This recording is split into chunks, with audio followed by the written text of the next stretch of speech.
You've been taught to believe that every delay means something is wrong, that when life slows down, when answers don't come, when doors stay closed, it must be rejection, failure, or something slipping away.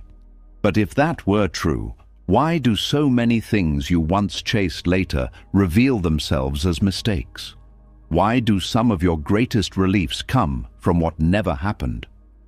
The truth is, not every delay is a denial. Some delays are protection.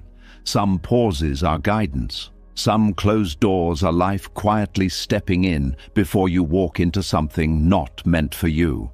Buddhist wisdom has always pointed to this. The mind suffers when it demands immediate answers, when it clings to outcomes, when it tries to force life to move on its own timeline. But peace begins when you trust that there is a deeper order, even when you cannot see it. Tonight, as you listen to these lessons, something will begin to shift. Your resistance will soften. Your need to control will loosen. The weight of uncertainty will start to lift. And slowly, you will begin to see delays not as punishment, but as protection. Not as loss, but as quiet redirection towards something more aligned. This is not just something to listen to before sleep. This is a shift in how you understand everything that has ever been delayed in your life. Are you ready? Let's begin. And this is where the first deep shift begins, because before a person can trust delay, that person must first understand why the mind fears it so much. Most suffering around timing does not come from life itself. It comes from the story the mind tells when life does not move fast enough. What hurts is not only the pause, what hurts is the meaning attached to the pause. And once that meaning is questioned, something powerful begins to happen. The panic starts to weaken, the inner noise starts to slow, a different kind of seeing begins to rise. There is a quiet pain that many people carry but rarely name. It is the pain of feeling behind.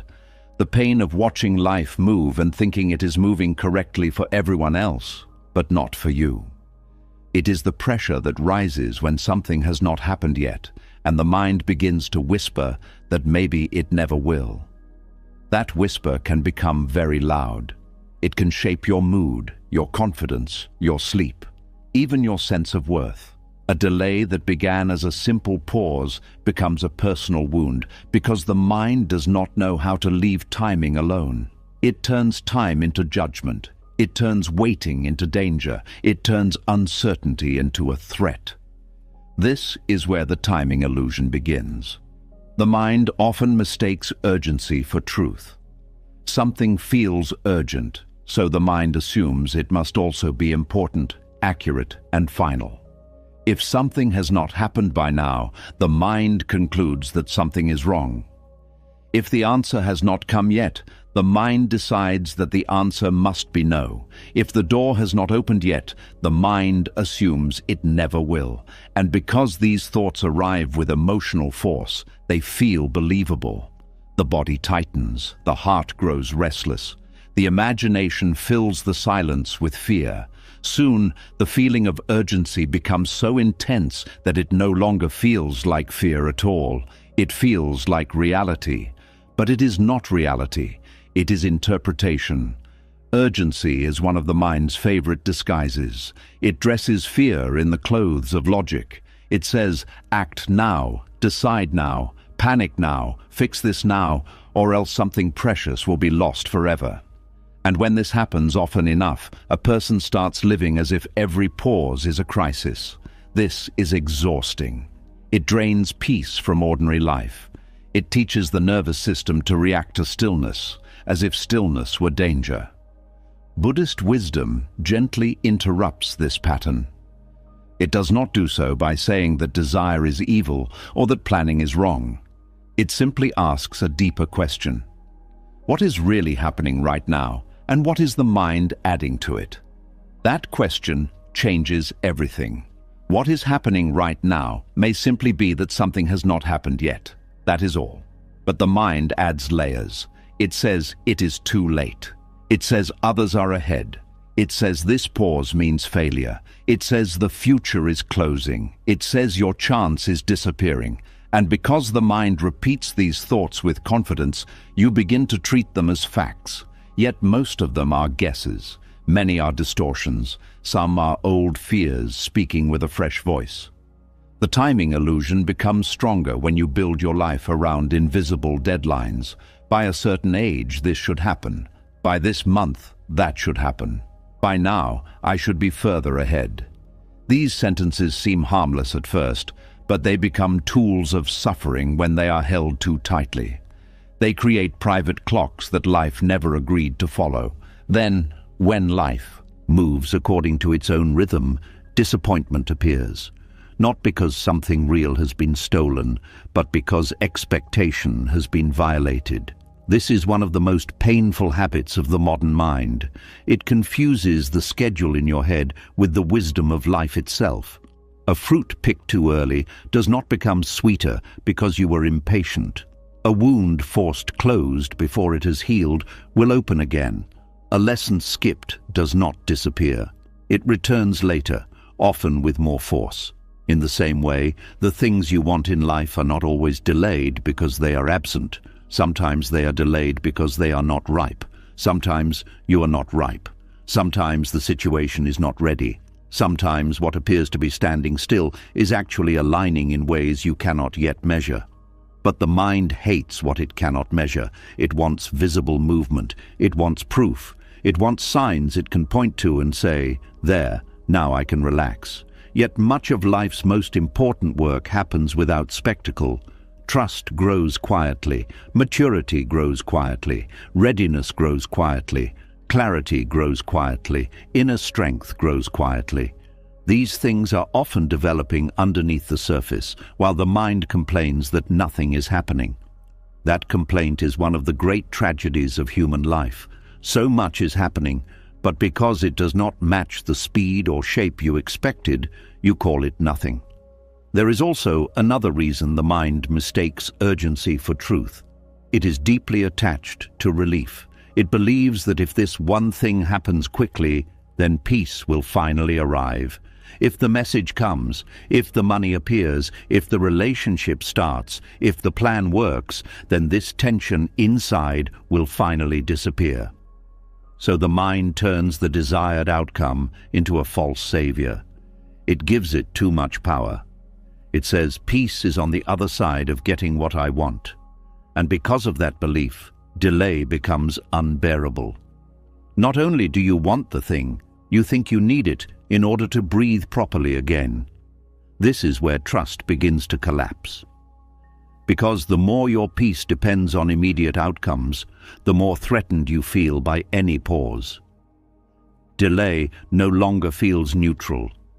It feels like life is withholding oxygen, and once that happens, even wise people start making unwise decisions.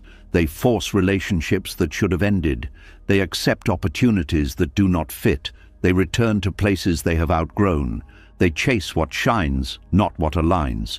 Why? Because urgency has convinced them that movement matters more than truth. But movement is not always progress. Sometimes the fastest path leads straight into confusion. Sometimes what arrives quickly leaves quickly. Sometimes what is gained through panic is later lost through pain. There are things you can only see clearly when life refuses to rush for you. Delay reveals the hidden shape of things. It exposes motives. It shows cracks. It reveals whether your desire is rooted in wisdom or fear. It teaches you whether you actually want what you are chasing, or whether you simply want the discomfort of waiting to end. That distinction matters more than most people realize. Many people are not chasing the thing itself. They are chasing the end of uncertainty. They are tired of waiting, tired of not knowing, tired of feeling suspended between where they are and where they hope to be. So they cling to outcomes because outcomes seem like escape. But Buddhist wisdom teaches something radical here. The end of suffering does not come from controlling timing. It comes from seeing clearly through the mind's attachment to timing. When you begin to notice this, your whole inner world starts to change. You realize that a delayed answer is not the same as a ruined future. You realize that not knowing is not the same as being lost. You realize that something taking time is not proof that it is wrong. Slowly, the spell of urgency weakens, and when urgency weakens, perception improves. Now you can ask better questions. Instead of asking, "Why is this not happening yet?" you begin to ask, "What is being shown by this delay?" Instead of asking, "What am I losing?" you ask, "What am I being protected from?" Instead of asking, "How do I force movement?" you ask, "What is misaligned here?" Misalignment is often invisible when desire is loud. When you want something badly, you stop noticing the signs that it may not fit. You ignore the tension in your body. You overlook the inconsistencies. You silence your deeper knowing because the surface promise is too attractive. But delay interrupts this. It creates distance between you and the object of desire, and in that distance, truth has room to speak. Sometimes the misalignment is external. The opportunity looks good, but the environment is unstable. The relationship feels exciting, but the other person lacks depth, honesty, or peace. The plan seems solid, but it is built on the wrong values. In these cases, delay keeps you from stepping into what would eventually hurt you. If things moved at the speed your fear demanded, you might walk straight into a life that does not fit your soul. Sometimes the misalignment is internal. You want something beautiful, but the part of you chasing it is not yet healed. You are looking for love, but loneliness is choosing for you. You are seeking success, but insecurity is driving the vehicle. You are asking for change, but you are still carrying habits that would sabotage that change once it arrives. In these moments, delay becomes a mirror. It does not only withhold, it reveals. It says, "Look again, look deeper, see what is still unsteady in you. See what still needs tenderness, discipline, honesty, or release." This is not punishment, it is mercy. A mind trapped in urgency cannot recognize mercy when it arrives in the form of slowness. It only sees obstruction. But slowness has intelligence. It stretches your seeing. It exposes what speed would have hidden. It gives time for illusions to dissolve. It makes room for wisdom to catch up with desire. There are many moments in life that only become understandable in reverse. At the time, you call them delays. Later, you call them protection. At the time, you call them mischances. Later, you call them rescue. At the time, you grieve what did not happen. Later, you thank life for what it prevented. This happens so often that it should humble the mind.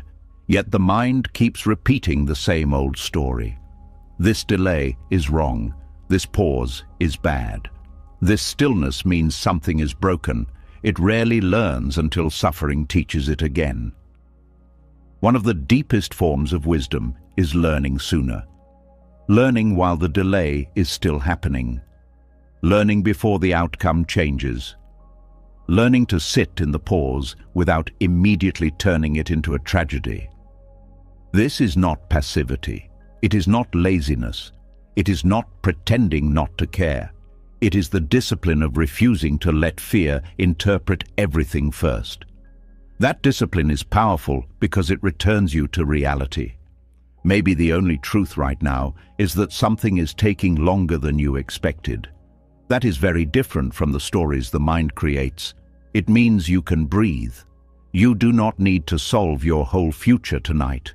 You do not need to condemn your path because one answer has not arrived. You do not need to let one silent season define your worth. The timing illusion also feeds on comparison. It grows stronger when you constantly measure your life against the visible progress of others, their relationship, their job, their money, their confidence, their momentum. You see the surface and assume they are on time while you are behind. But comparison is blind to complexity. You do not know what timing is protecting you from. You do not know what burden another person's speed is hiding. You do not know what lessons your path requires that theirs does not. Yet the mind compares anyway, and in doing so, it deepens your dissatisfaction with your own unfolding. Buddhist thought has long warned against this restless habit of measuring and grasping. The more you build your identity around outcomes and timelines, the more fragile your peace becomes. Peace that depends on conditions is always unstable, but peace rooted in awareness becomes less dependent on when things happen. It allows you to act with sincerity, effort, and clarity, while releasing the demand that life obey your private schedule. This is not easy at first, especially if you have lived for years believing that speed equals value. Many people have trained themselves to think that fast means good, immediate means right, delayed means failure, but life keeps proving otherwise. Fast can be shallow, immediate can be reckless, delayed can be wise, slow can be sacred. A tree with deep roots does not apologize for growing slowly. A river does not feel ashamed when it bends. The moon does not rush to become full in one night. Nature is full of reminders that timing is not a flaw. Timing is part of the design. Human beings suffer because they forget they are part of that same design. They demand that their healing be instant, their purpose be obvious, their growth be visible, their answers be immediate. And when life does not cooperate, they think something has gone wrong. But often, nothing has gone wrong. Something deeper is happening. The inner ground is being prepared. The false path is being exposed. The wrong door is staying closed long enough for your vision to sharpen. In many cases, the delay itself is the teaching. It teaches you what still controls you. It reveals how quickly fear takes over your thinking. It shows you how attached you are to certainty. It uncovers how often you link your worth to visible progress. It confronts the part of you that says, if I cannot have the future now, then the present has no value. That part of you needs compassion, but it also needs truth. Because the present is not empty just because it is not yet what you hoped for. There is work here too. There is learning here too. There is life here too, and when you start living that way, delay loses its ability to humiliate you. Waiting no longer feels like proof of inadequacy. It becomes part of the path itself. This is where trust begins to grow, not as a vague idea, but as a lived experience.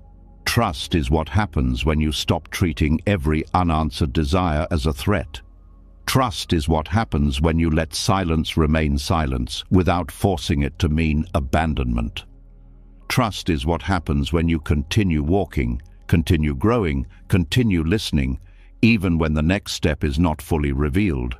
The mind wants guarantees before it relaxes. But trust learns to relax before guarantees arrive. That is why trust is spiritual strength. It does not depend on immediate evidence. It grows in the space where evidence is incomplete. It stays soft when fear wants to harden. It stays open when control wants to close. It says, maybe this delay is not here to harm me. Maybe it is here to help me see what urgency would have made invisible. And once you begin seeing that, even a painful pause becomes meaningful. Not pleasant, always. Not easy, always. But meaningful. Meaning changes suffering. It does not erase discomfort, but it transforms your relationship with it. Now the delay is no longer just an empty hallway of frustration. It is a place of refinement, a place where the mind is being retrained, a place where desire is being purified, a place where misalignment is being exposed before it becomes destiny. This is why some of the most important blessings in life arrive slowly. Not because life enjoys withholding joy, but because some things are too important to be given at the speed of panic. Some things need your eyes to clear first. Some things need your heart to steady first. Some things need illusion to fall away first. And some things are delayed because they are trying to meet a wiser version of you. When you truly understand this, you stop begging every door to open. You stop assuming every pause is bad news. You stop worshipping urgency. You begin to respect timing. You begin to listen differently. You begin to realize that what feels like stillness on the outside may actually be quiet correction, quiet preparation, quiet care. And that realization changes the emotional climate of your entire life.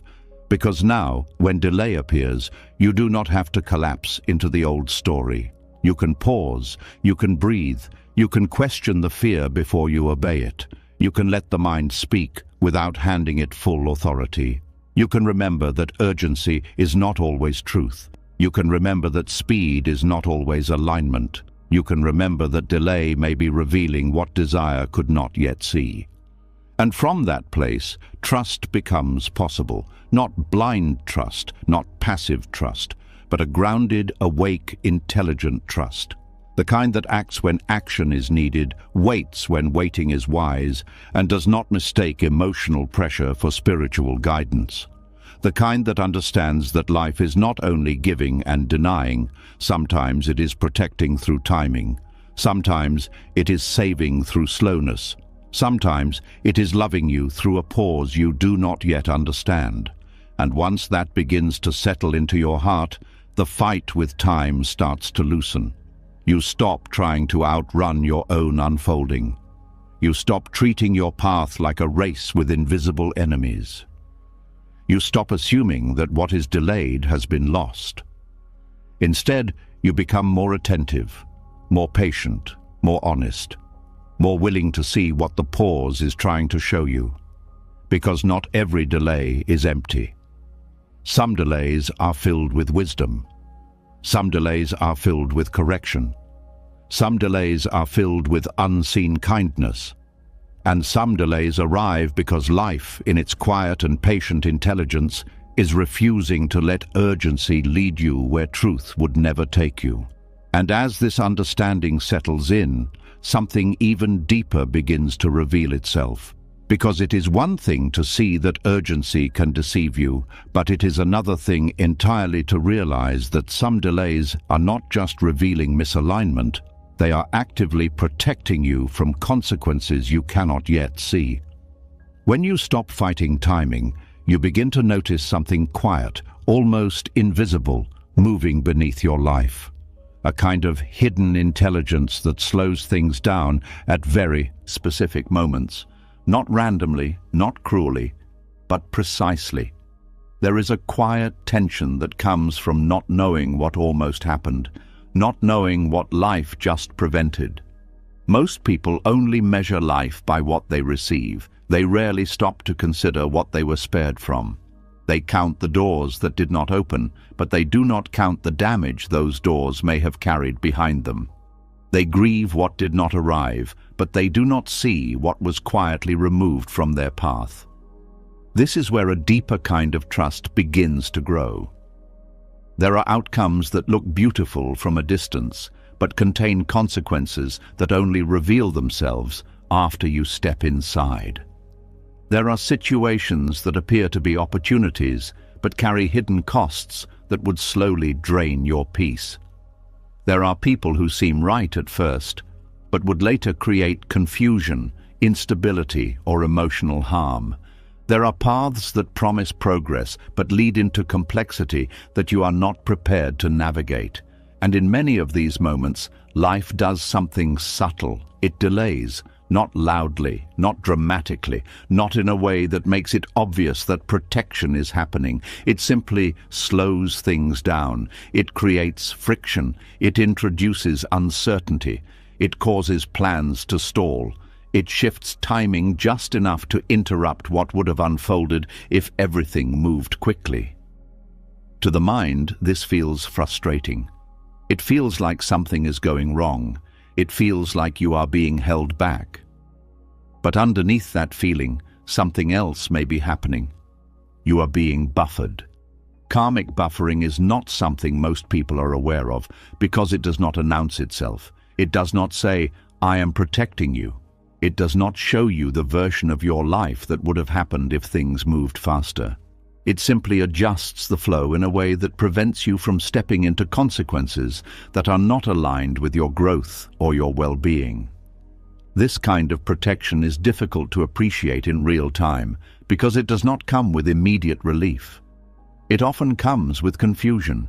You may feel stuck. You may feel delayed. You may feel like something is being withheld. But the truth is, something may be being removed. There are countless moments in life where people look back and say something that sounds simple but carries deep meaning. They say, "I am glad that did not happen when I wanted it to." That sentence is often spoken years later, after enough distance has revealed what was hidden at the time. At the time, they felt disappointed.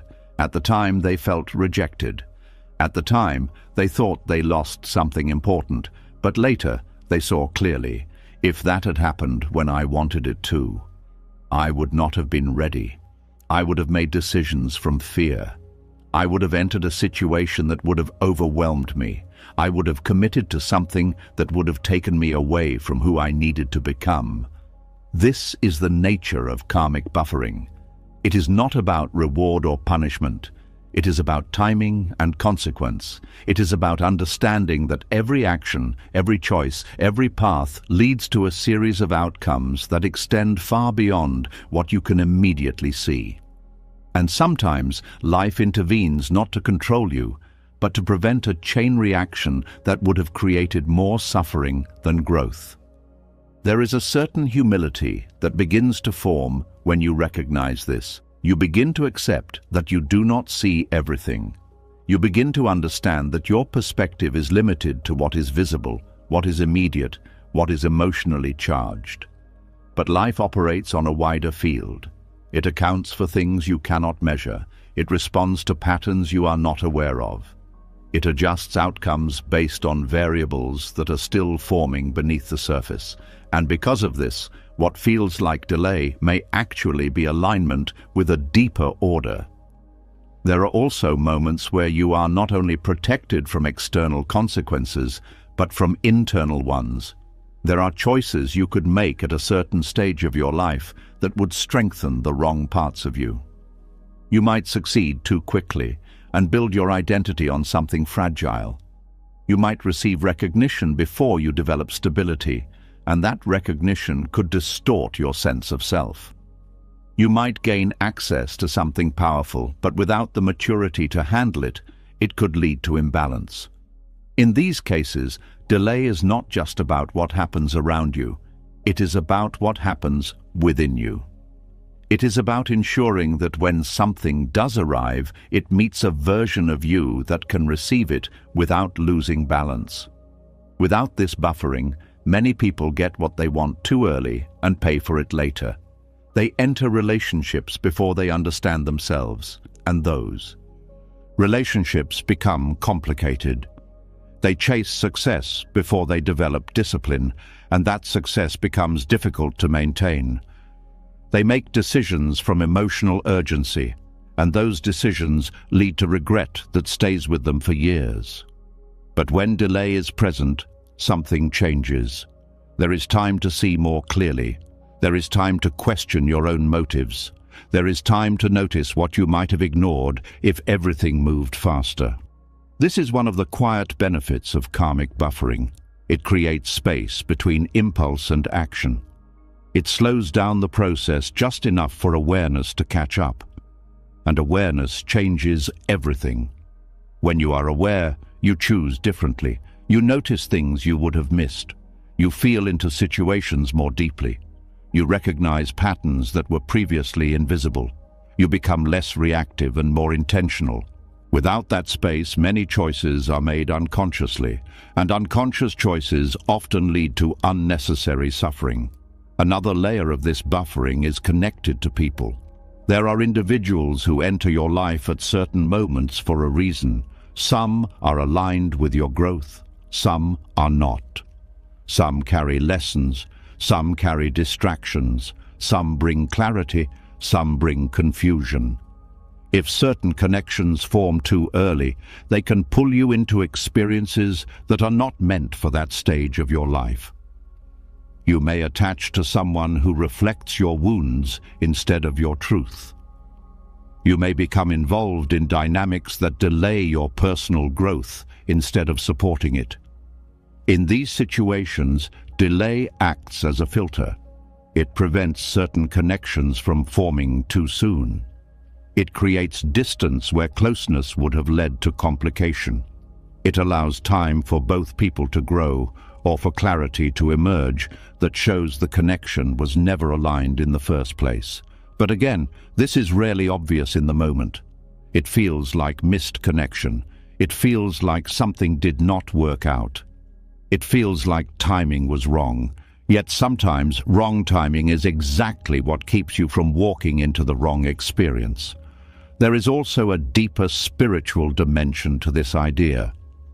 Life is not only responding to what you consciously choose, it is also responding to patterns, tendencies, and energies that are still active within you.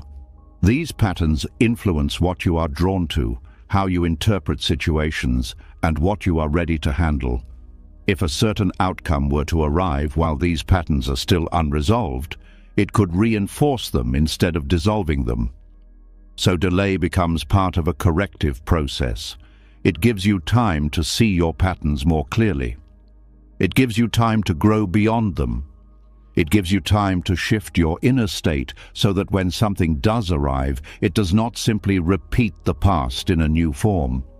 This is why some opportunities seem to circle back into your life later, but in a different way.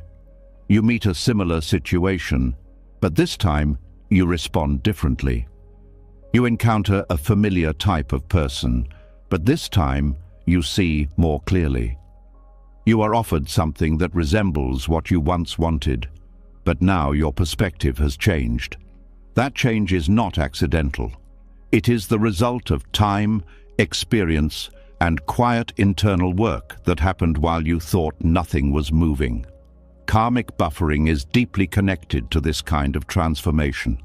It is not only about preventing harm, it is about preparing you to engage with life in a more conscious way. There is also something important to understand about consequence. Every action creates an effect, but not every effect is immediate. Some consequences take time to unfold, some are delayed, some are subtle, some appear in unexpected ways. If you move too quickly into certain situations, you may not be able to see the full range of consequences that will follow. But when there is delay, there is more time to observe.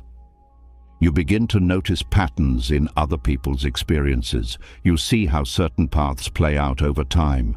You recognize outcomes that were not visible at the beginning. This awareness allows you to make choices that are not only based on short-term desire, but on long-term understanding. And this is where wisdom begins to replace impulse. Impulse says, take it now. Wisdom says, look deeper. Impulse says, do not miss this chance. Wisdom says, understand what this chance truly contains. Impulse says, this is what you need. Wisdom says, be sure of what you are inviting into your life. Karmic buffering strengthens that wisdom. It gives you the time and space to develop a more complete view of what you are stepping into. Without that space, many people live in cycles. They repeat the same patterns with different details. They move from one experience to another without understanding what connects them. They chase outcomes without recognizing the underlying tendencies that shape those outcomes. But when delay is present, there is an opportunity to break that cycle. There is a chance to pause, reflect, and choose differently. There is also a deeper kind of trust that begins to emerge when you start recognizing these patterns. Trust not in the sense that everything will always go exactly as you want, but trust in the sense that there is a deeper intelligence at work in your life. An intelligence that sees more than you see. An intelligence that sometimes says, not yet, not to deny you, but to protect you. Not to block you, but to guide you.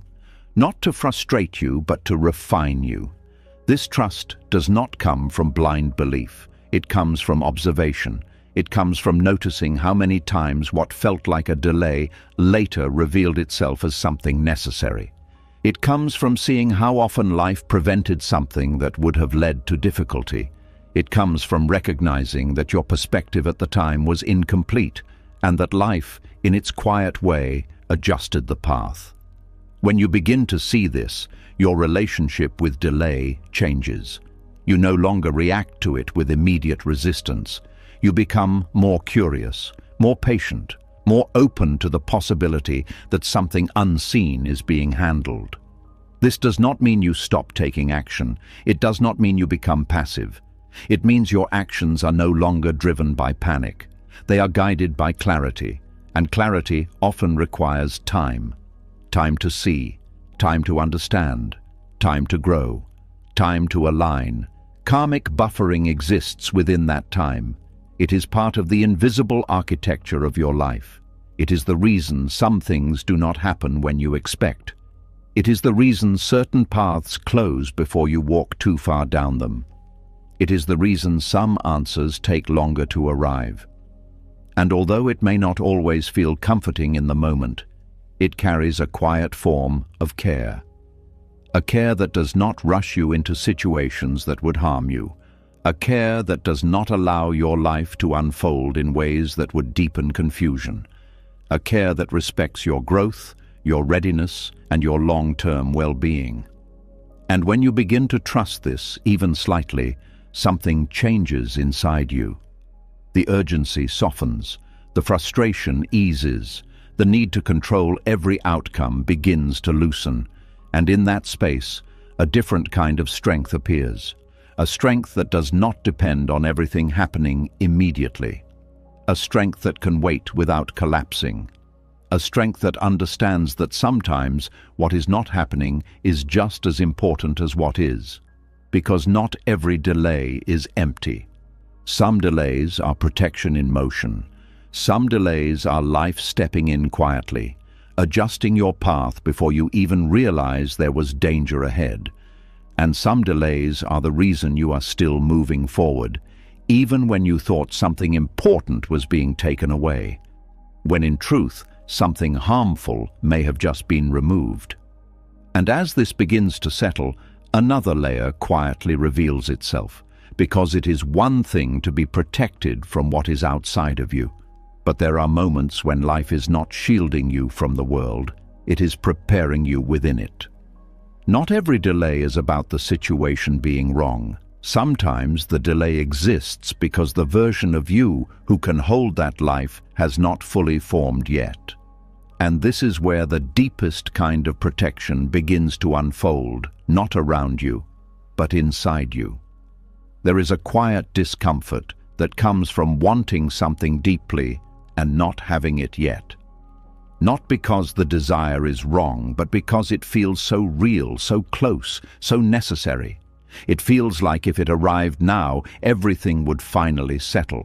The tension would ease, the waiting would end, the uncertainty would disappear. And the mind builds a story around this. It says, I am ready. I have waited enough. I deserve this now. But readiness is not measured by desire. This is where most people misunderstand their own lives. They believe that wanting something strongly means they are prepared for it. They believe that because they have thought about it, dreamed about it, worked toward it, they are automatically capable of sustaining it. But life does not only respond to how much you want something, it responds to who you are when it arrives. And this is where the protection of incomplete readiness begins to make sense. There are things that, if given to you too early, would not remain blessings. They would become pressure. They would become confusion. They would become something you struggle to hold together. Not because you are incapable, but because you are not yet stabilized in the way that situation requires. This is not failure. It is timing aligned with growth. There are people who enter relationships too early in their emotional journey. They want love, but they have not yet learned how to sit with themselves. They want connection, but they are still driven by fear of being alone. And when the relationship arrives, it does not bring peace.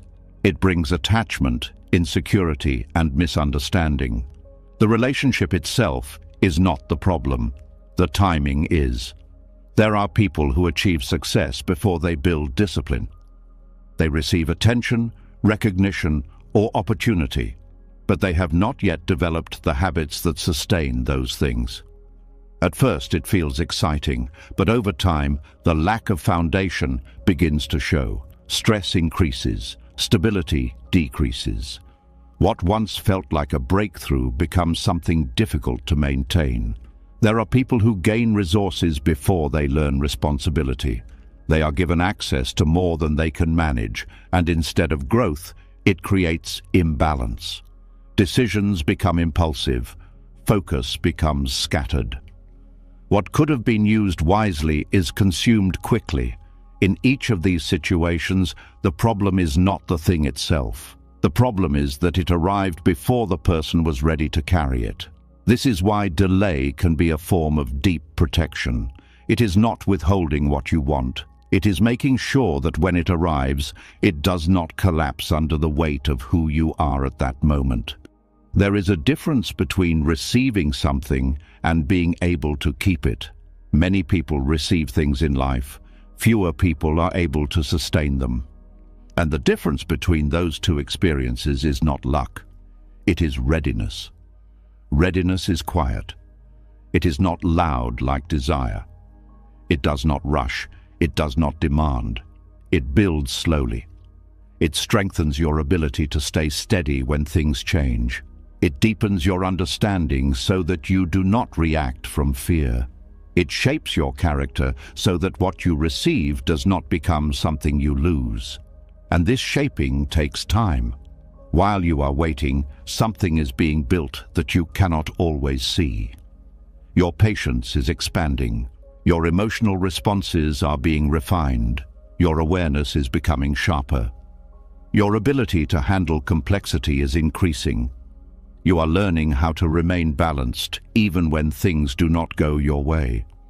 This is the foundation that many people skip. They want the outcome without the internal structure to hold it. They want the result without the discipline that sustains it. They want the experience without the maturity that understands it.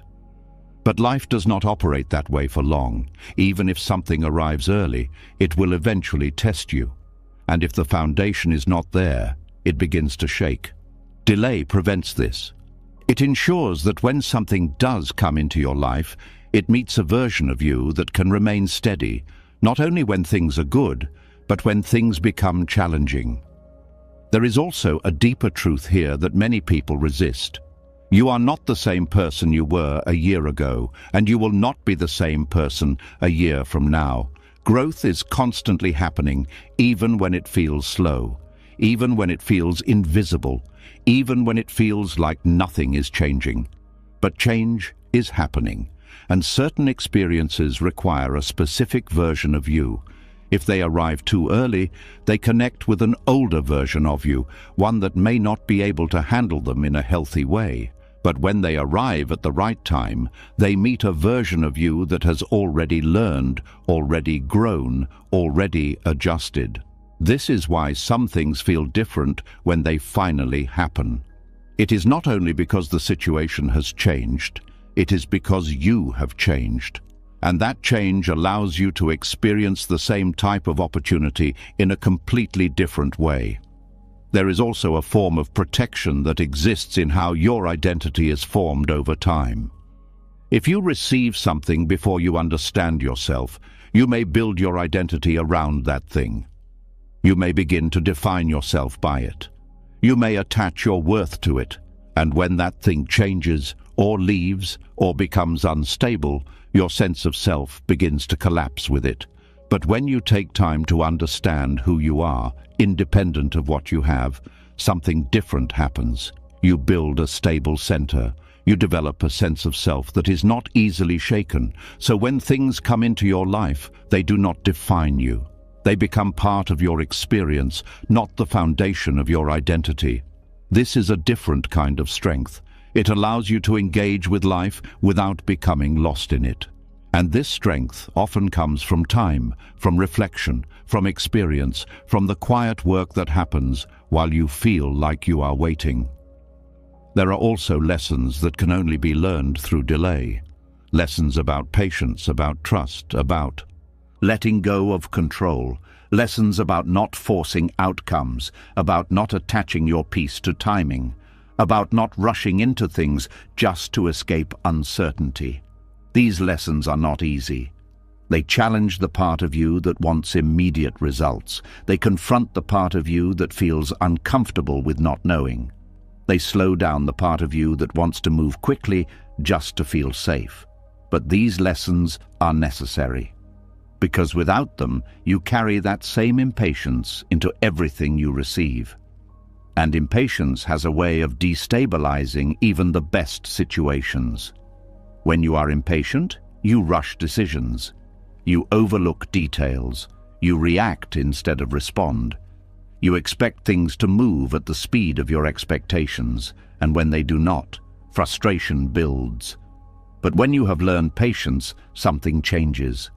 You move with more awareness. You allow things to unfold. You respond with clarity instead of reacting from fear. You understand that growth has its own pace, and you respect it. This creates a different experience of life. It makes everything more stable, more grounded, more sustainable. And this stability is part of what delay is preparing you for. There is also a deeper emotional aspect to this. Sometimes you are not ready to receive something because you are still carrying unresolved emotions.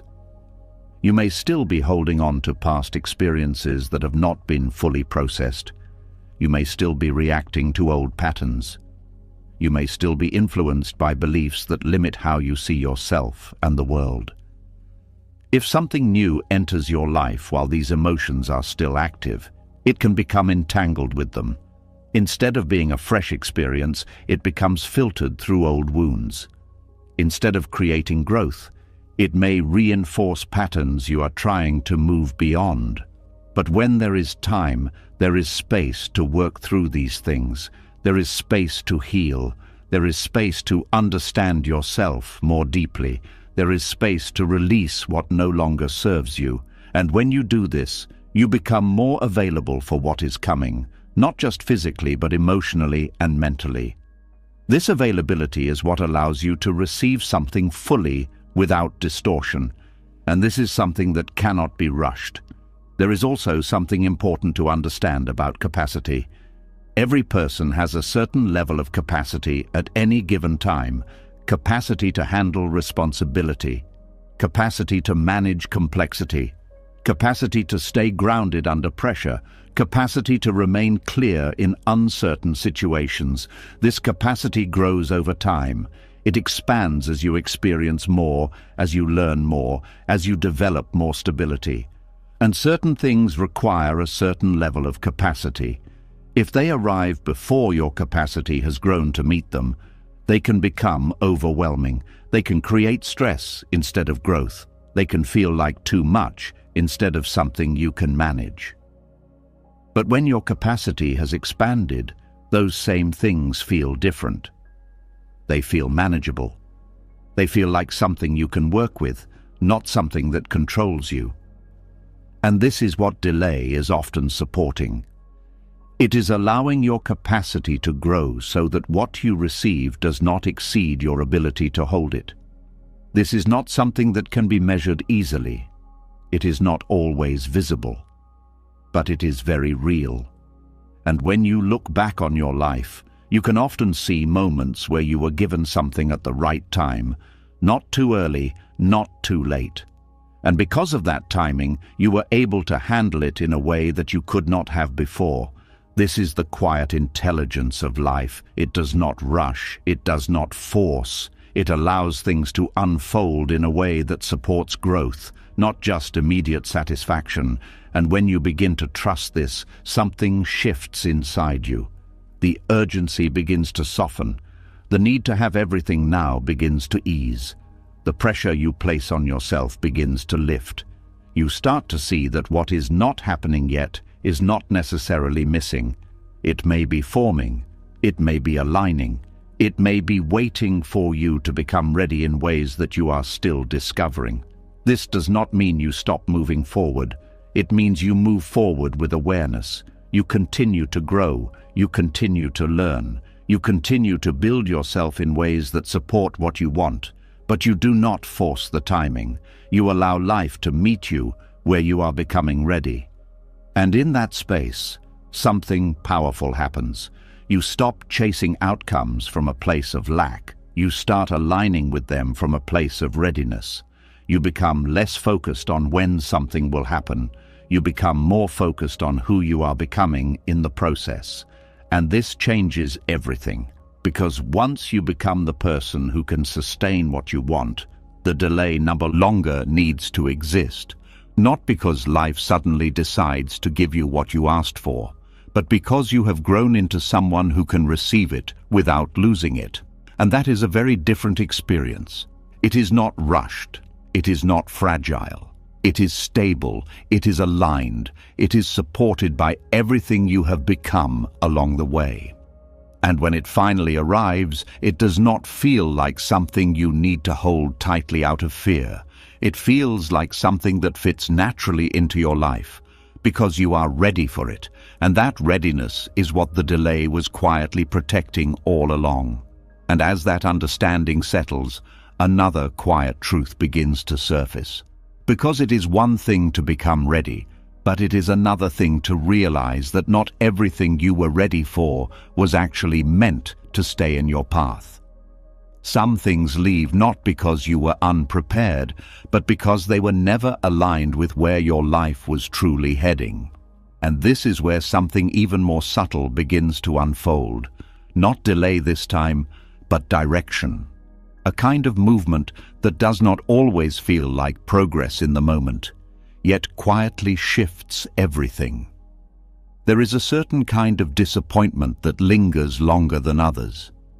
It is the kind that comes from something almost happening. Not a clear rejection, not a complete absence, but something that came close enough to feel real, then slipped away. Those moments carry a different weight. They make you question yourself. They make you wonder what you missed, what you did wrong, what could have been different if only one small detail had changed. But what if nothing was wrong? What if that moment was not a mistake, but a redirection? There are paths in life that feel right because they are familiar, not because they are correct. They match your expectations. They align with what you have been taught to want. They seem to offer security, recognition, or comfort. And because of that, the mind quickly attaches to them. It builds a future around them. It starts to believe that this is the way things are supposed to unfold. So when that path disappears, it feels like something has been taken from you. But in many cases, something has been removed to make space. Silent redirection does not come with explanation. It does not arrive with a clear message saying, "This is not for you." It simply changes the course. It closes one door while another remains unseen. It moves you away from something without immediately showing you what you are moving toward. And this is where most people struggle, because the mind wants clarity before it accepts change. It wants to know where it is going before it lets go of where it was. It wants reassurance that the new path will be better before it releases the old one. But life does not always work that way. Sometimes the redirection happens first, and the understanding comes later. This creates a gap, a space where nothing seems certain, a space where the old path is gone and the new path has not yet fully appeared. And in that space, the mind begins to fill in the silence with doubt. It says, maybe you missed your chance. It says maybe that was the only opportunity. It says maybe things will not work out now. But these thoughts are not always truth. They are reactions to the unknown. The truth is often much quieter. The truth is that you were being moved, not because you were wrong, not because you failed, but because something better aligned with your path exists beyond what you could see at that moment. There are countless moments in life where what you thought was a loss later reveals itself as direction. A job that did not work out leads you to a path that fits you more deeply. A relationship that ended creates space for a connection that is more stable and honest. A plan that failed opens the door to something you would have never considered otherwise. But at the time, none of this is visible. At the time, all you see is what did not happen. This is why silent redirection feels uncomfortable. It requires you to trust without immediate evidence. It asks you to continue moving without full clarity. It challenges your attachment to specific outcomes. But within that challenge, something begins to grow. Flexibility, the ability to adapt without losing yourself. The ability to shift direction without feeling like you are losing your identity. The ability to stay open to possibilities that you did not plan. This flexibility is important because life is not a straight path. It moves in ways that are not always predictable. It introduces changes that you did not expect. It presents opportunities that do not look like what you originally imagined. And if you are too attached to one version of how things should be, you may miss what is actually available to you. Silent redirection helps loosen that attachment. It teaches you that your initial plan is not always the final plan. It shows you that there are multiple ways for your life to unfold. It expands your understanding of what is possible. There is also something important to understand about how you interpret missed opportunities.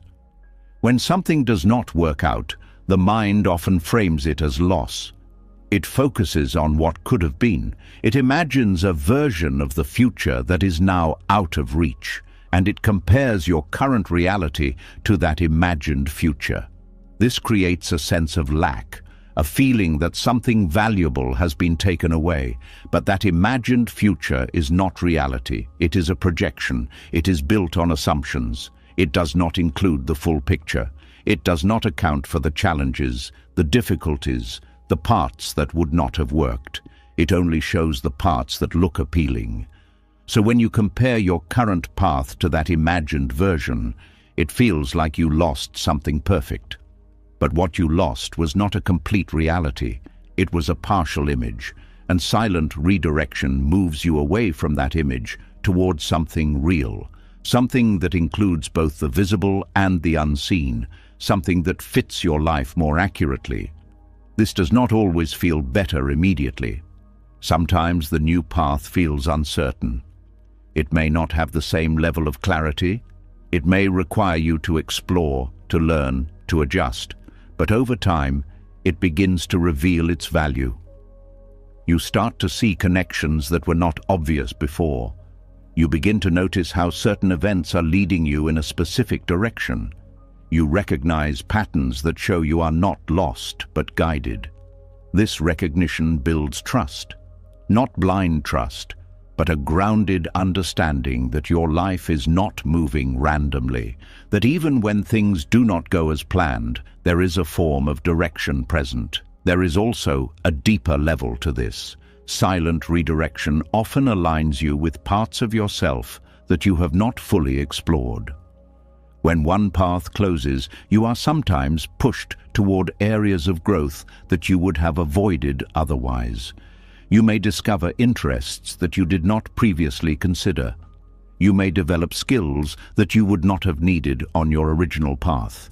You may meet people who introduce you to new perspectives. These experiences expand you. They shape your understanding of yourself and the world.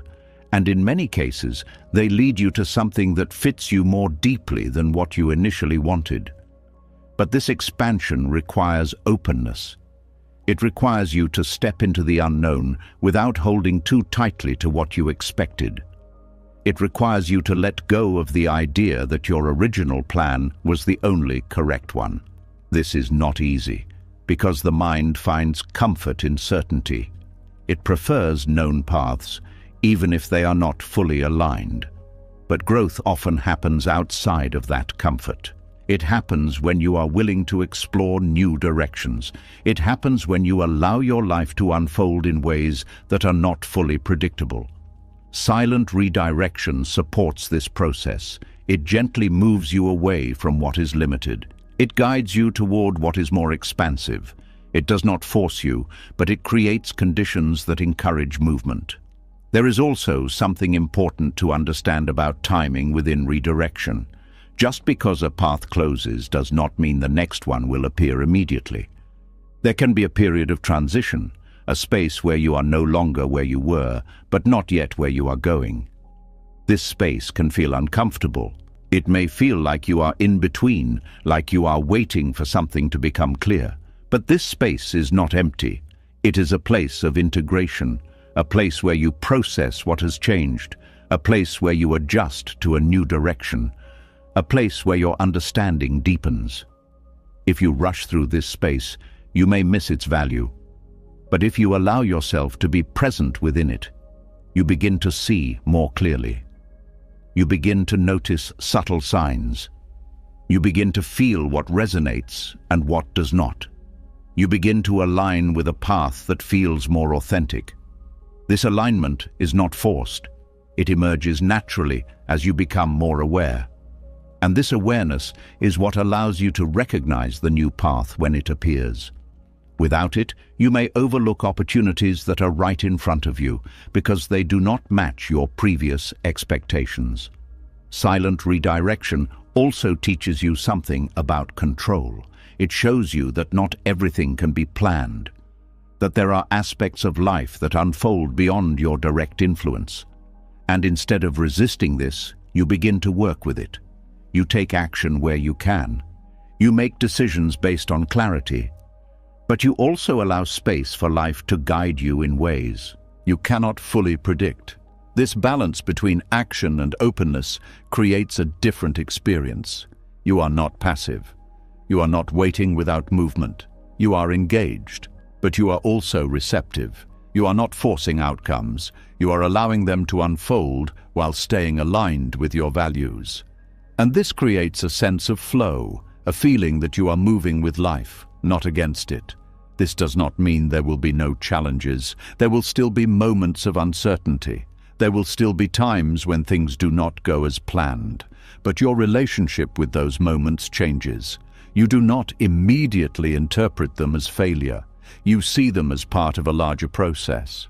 You remain open to what they may be guiding you toward.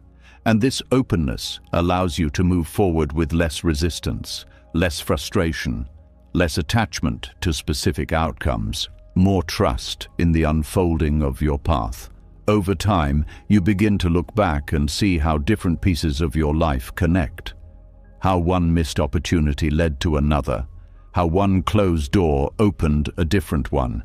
How certain experiences prepared you for what came next. And you begin to understand that what felt like random changes were actually part of a coherent direction. A direction that was not always visible, but was always present. This understanding does not come from thinking alone. It comes from experience, from living through moments of uncertainty and seeing how they unfold, from recognizing patterns that repeat in a meaningful way, from noticing how your path evolves over time. And when you see this clearly, something changes inside you. You stop fearing missed opportunities as much. You stop clinging so tightly to specific outcomes.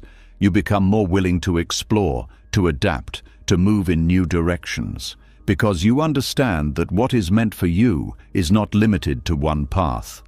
There are multiple ways for your life to align, multiple ways for you to grow, multiple ways for you to find fulfillment.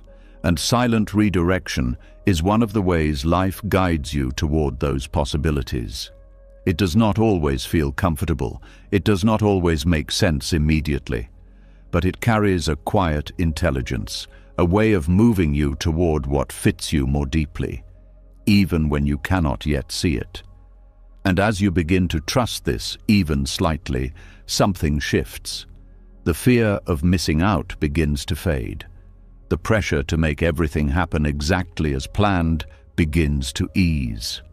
The need to control every detail begins to soften, and in that space, you become more present, more aware, more connected to the flow of your own life, because you are no longer fighting every change. You are learning to move with it.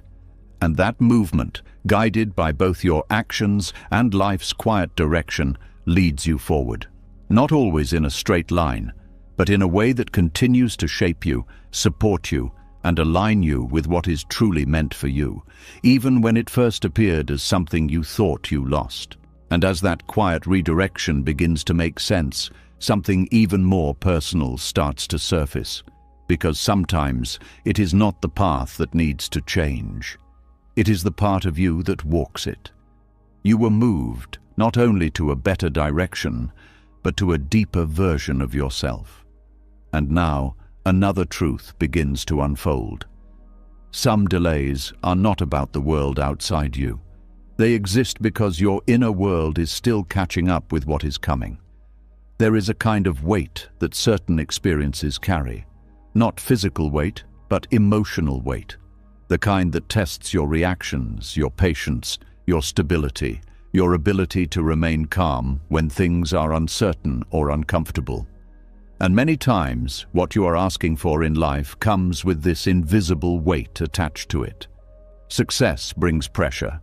Love brings vulnerability. Growth brings change. Responsibility brings expectation. These are not problems. They are part of the experience. But if your emotional state is not prepared to handle these layers, what you receive can quickly become overwhelming. This is where emotional maturity becomes important. And this is where delay begins to take on a deeper meaning. Emotional maturity is not about appearing calm on the surface. It is not about suppressing feelings or pretending that nothing affects you. It is about developing the capacity to feel without losing balance, to respond without reacting impulsively, to stay present without being consumed by fear, anger, or insecurity. This kind of stability does not appear instantly.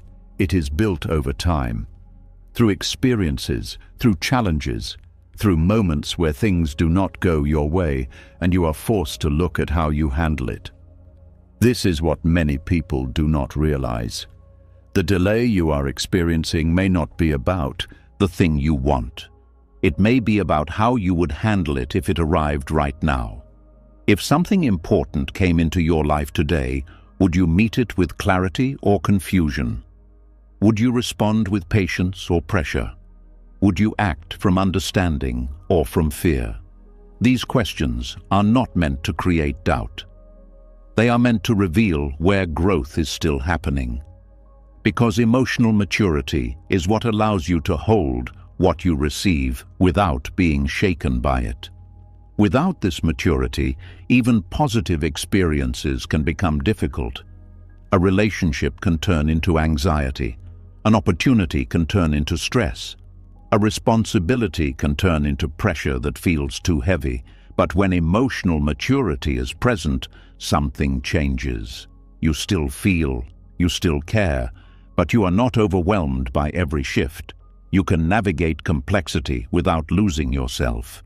You can stay grounded even when things are uncertain. And this is what delay is often preparing you for.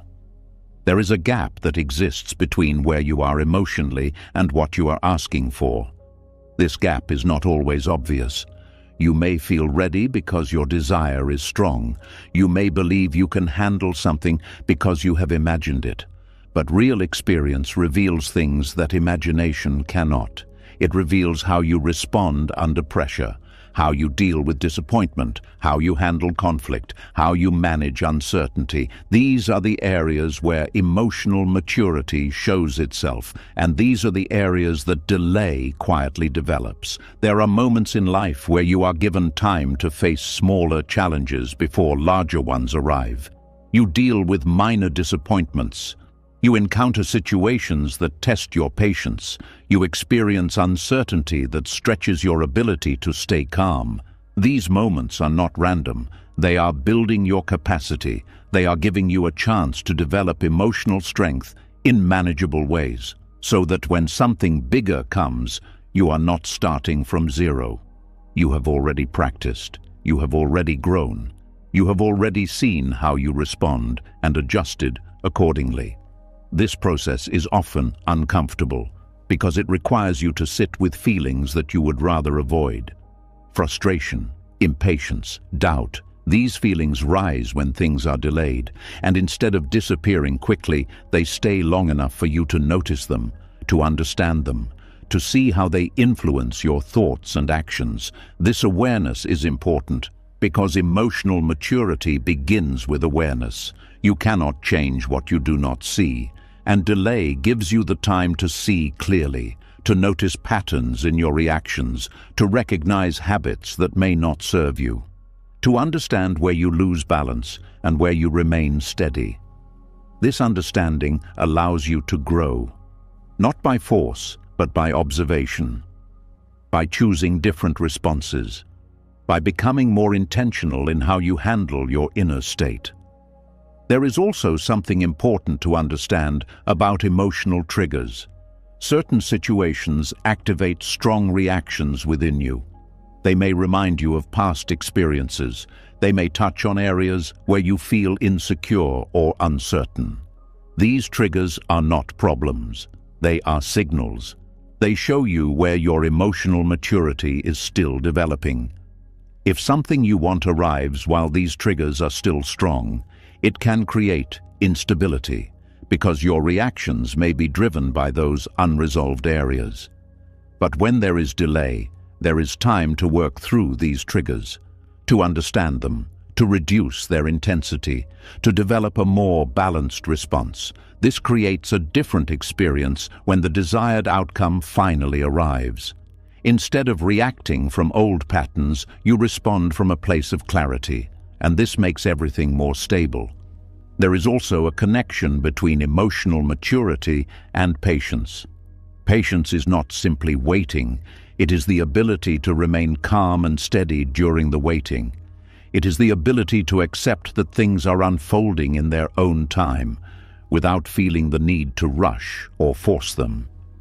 This ability does not come easily. It is developed through experience, through moments where you are required to wait, where you cannot control the outcome, where you must trust the process without immediate results. These moments build patience, and patience builds emotional strength, because it teaches you that you can remain stable even when things are uncertain, that you do not need immediate answers to feel at ease, that you can hold space for the unknown without becoming overwhelmed. This is a powerful skill, and it is one that supports everything you receive in life. There is also a deeper aspect of emotional maturity that involves letting go of control, letting go of rigid expectations, letting go of the need for everything to happen in a specific way. This does not mean you stop caring. It means you allow space for things to unfold naturally, without trying to control every detail. This flexibility is important, because life rarely follows a fixed plan. It moves in ways that are not always predictable, and if you are too rigid in your expectations, you may struggle to adapt. But when you have developed emotional maturity, you can adjust. You can move with changes.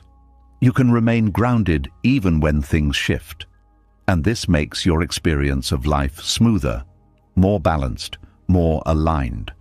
There is also something important to understand about emotional resilience.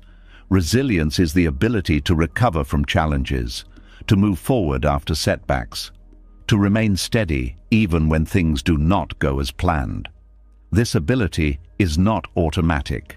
It is built over time, through experiences that test you, through moments where you must find your way back to balance. Delay provides these moments.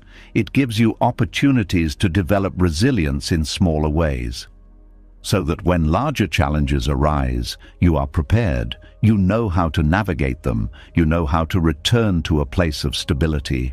And this resilience supports everything you do. It allows you to handle success without becoming overwhelmed. It allows you to handle difficulties without losing direction. It allows you to continue moving forward, even when things are not perfect.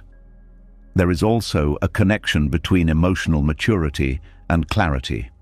When your emotions are stable, your thinking becomes clearer. You are able to see situations more objectively. You are less influenced by immediate reactions. You can make decisions based on understanding, not impulse. This clarity is important because it influences the choices you make, and the choices you make shape your life. Delay gives you time to develop this clarity, to observe without rushing, to think without pressure, to understand before acting. And this leads to better decisions, decisions that are aligned with your values, decisions that support your growth, decisions that create stability in the long term. There is also something important about how you relate to yourself. Emotional maturity includes self-awareness, understanding your strengths, understanding your limitations, being honest with yourself about where you are, without judgment, without pressure. This honesty allows you to grow, because you are not pretending to be somewhere you are not. You are working with your current state and building from there. Delay supports this process. It gives you time to reflect, to understand yourself more deeply, to develop a stronger connection with who you are. And this connection supports everything you receive, because you are not relying on external outcomes to define you. You have a stable sense of self that remains steady regardless of circumstances. There is also a deeper sense of peace that comes with emotional maturity, a quiet stability, a sense that you can handle what comes, not because everything will be easy, but because you trust your ability to navigate it. This trust is built over time, through experiences that show you your own strength, through moments where you face challenges and move through them. Through the gradual development of your inner stability, delay contributes to this. It creates the conditions for growth. It allows you to develop strength without being overwhelmed. It supports your ability to become ready for what is coming. And when you begin to see this, your relationship with delay changes. You no longer see it as something that is holding you back. You begin to see it as something that is building you up, preparing you, strengthening you, expanding your capacity, so that when what you desire finally arrives, you are able to meet it fully, not with fear, not with confusion, but with clarity, with stability, with the emotional strength to handle it in a way that supports your growth. And this changes everything, because now the delay is not empty, it is active. It is shaping you, it is preparing you, it is ensuring that when the moment comes, you are not only receiving what you want, you are ready to sustain it, and that readiness is what allows the experience to become something lasting, something stable, something aligned with who you have become, and that is the quiet purpose behind emotional maturity lag. Not to slow you down unnecessarily, but to make sure that when life moves forward, you can move with it, without losing yourself. And as that emotional strength begins to take shape, something even more humbling starts to reveal itself.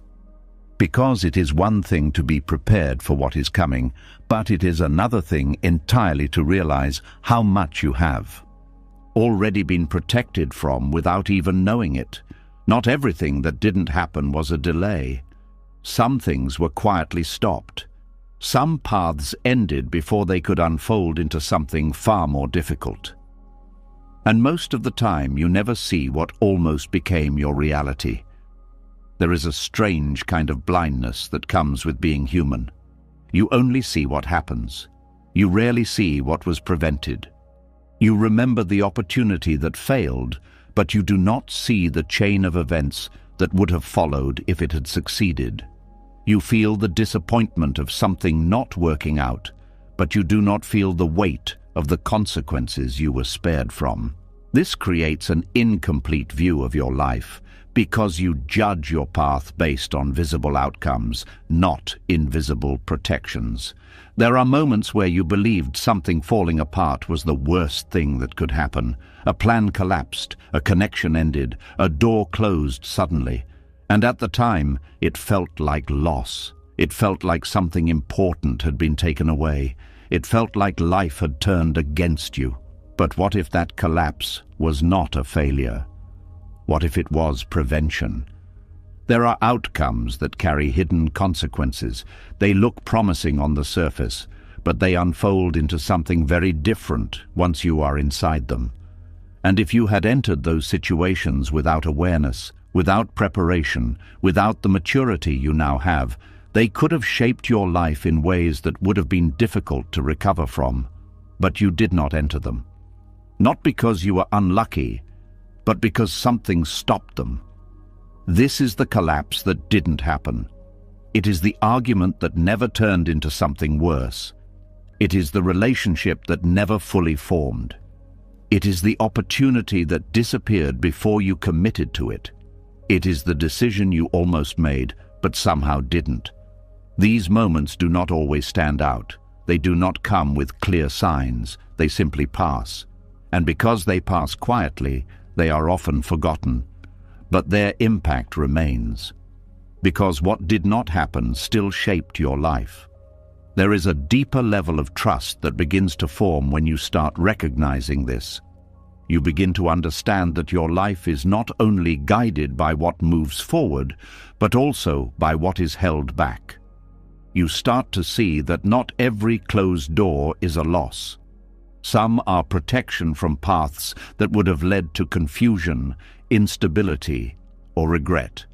There are people who have entered situations that looked perfect at the beginning, only to realize later that those situations carried challenges they were not prepared for. They accepted an opportunity that seemed right, but it came with pressure that overwhelmed them. They committed to a relationship that felt strong at first, but later revealed patterns that created emotional strain. They followed a path that promised success, but it led them away from what truly mattered to them. These experiences are not uncommon, they are part of life, but what is often overlooked is how many times these experiences are avoided. How many times something that could have become difficult simply never happens, and because it never happens, it is not seen as protection, it is seen as absence. This is where perspective begins to shift.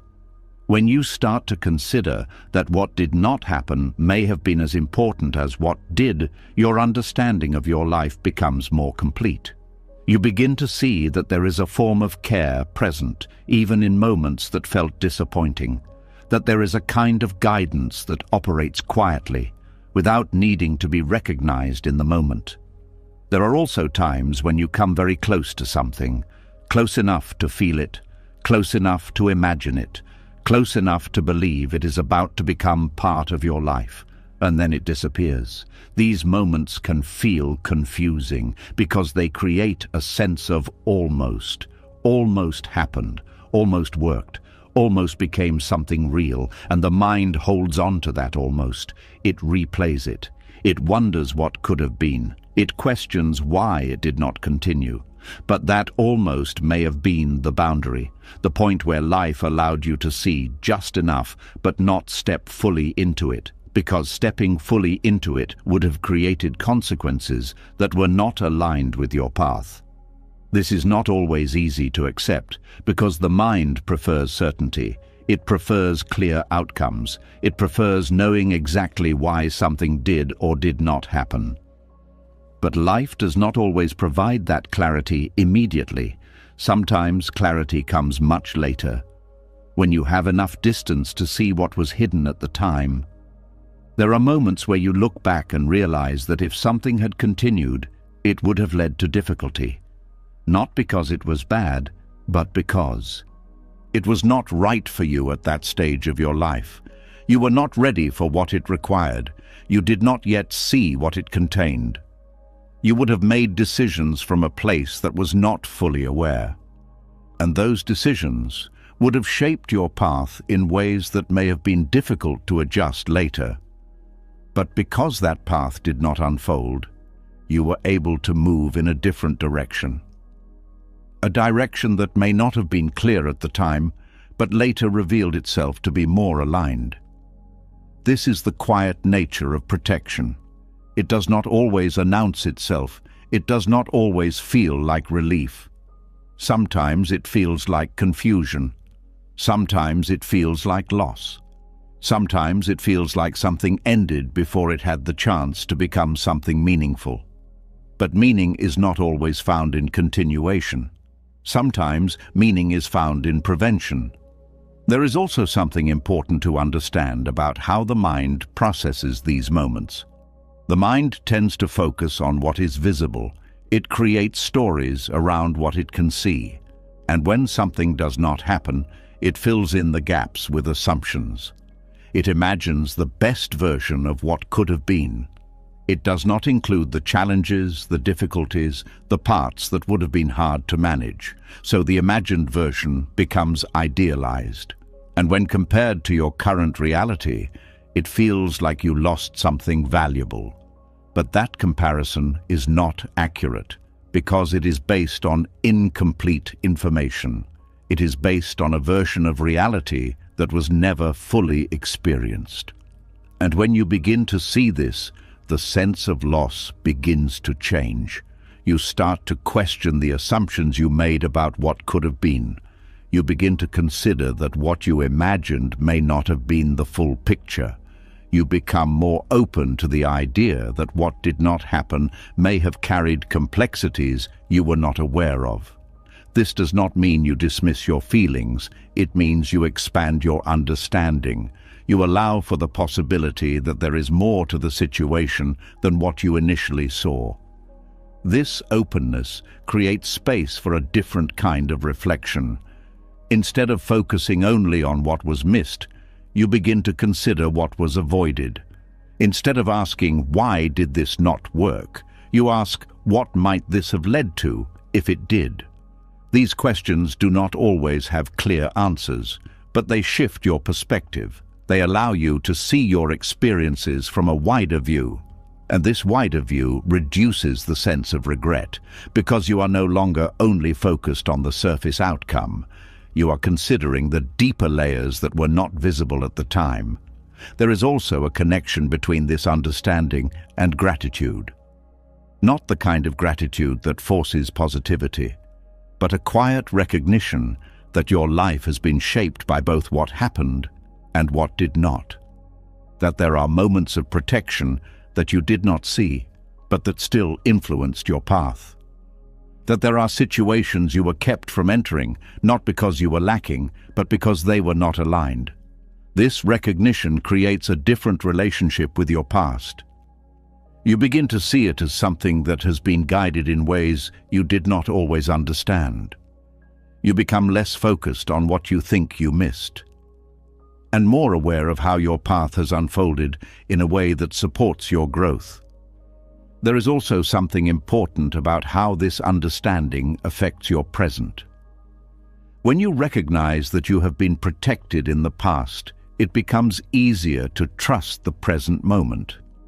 Even when things are unclear, even when something does not go as planned, you begin to consider that there may be a reason beyond what you can currently see. This does not mean you stop thinking. It means you stop assuming that every unexpected outcome is negative. You allow for the possibility that something is being adjusted in a way that supports your long-term well-being. This creates a sense of calm, not because everything is certain, but because you are not immediately reacting to uncertainty with fear. You are open to understanding what may be happening beneath the surface. And this openness allows you to move forward with more balance, more awareness, more trust in the unfolding of your life. There is also a deeper sense of humility that comes with this realization. You begin to accept that your perspective is limited, that you do not always see the full picture, that there are factors influencing your path that you are not aware of.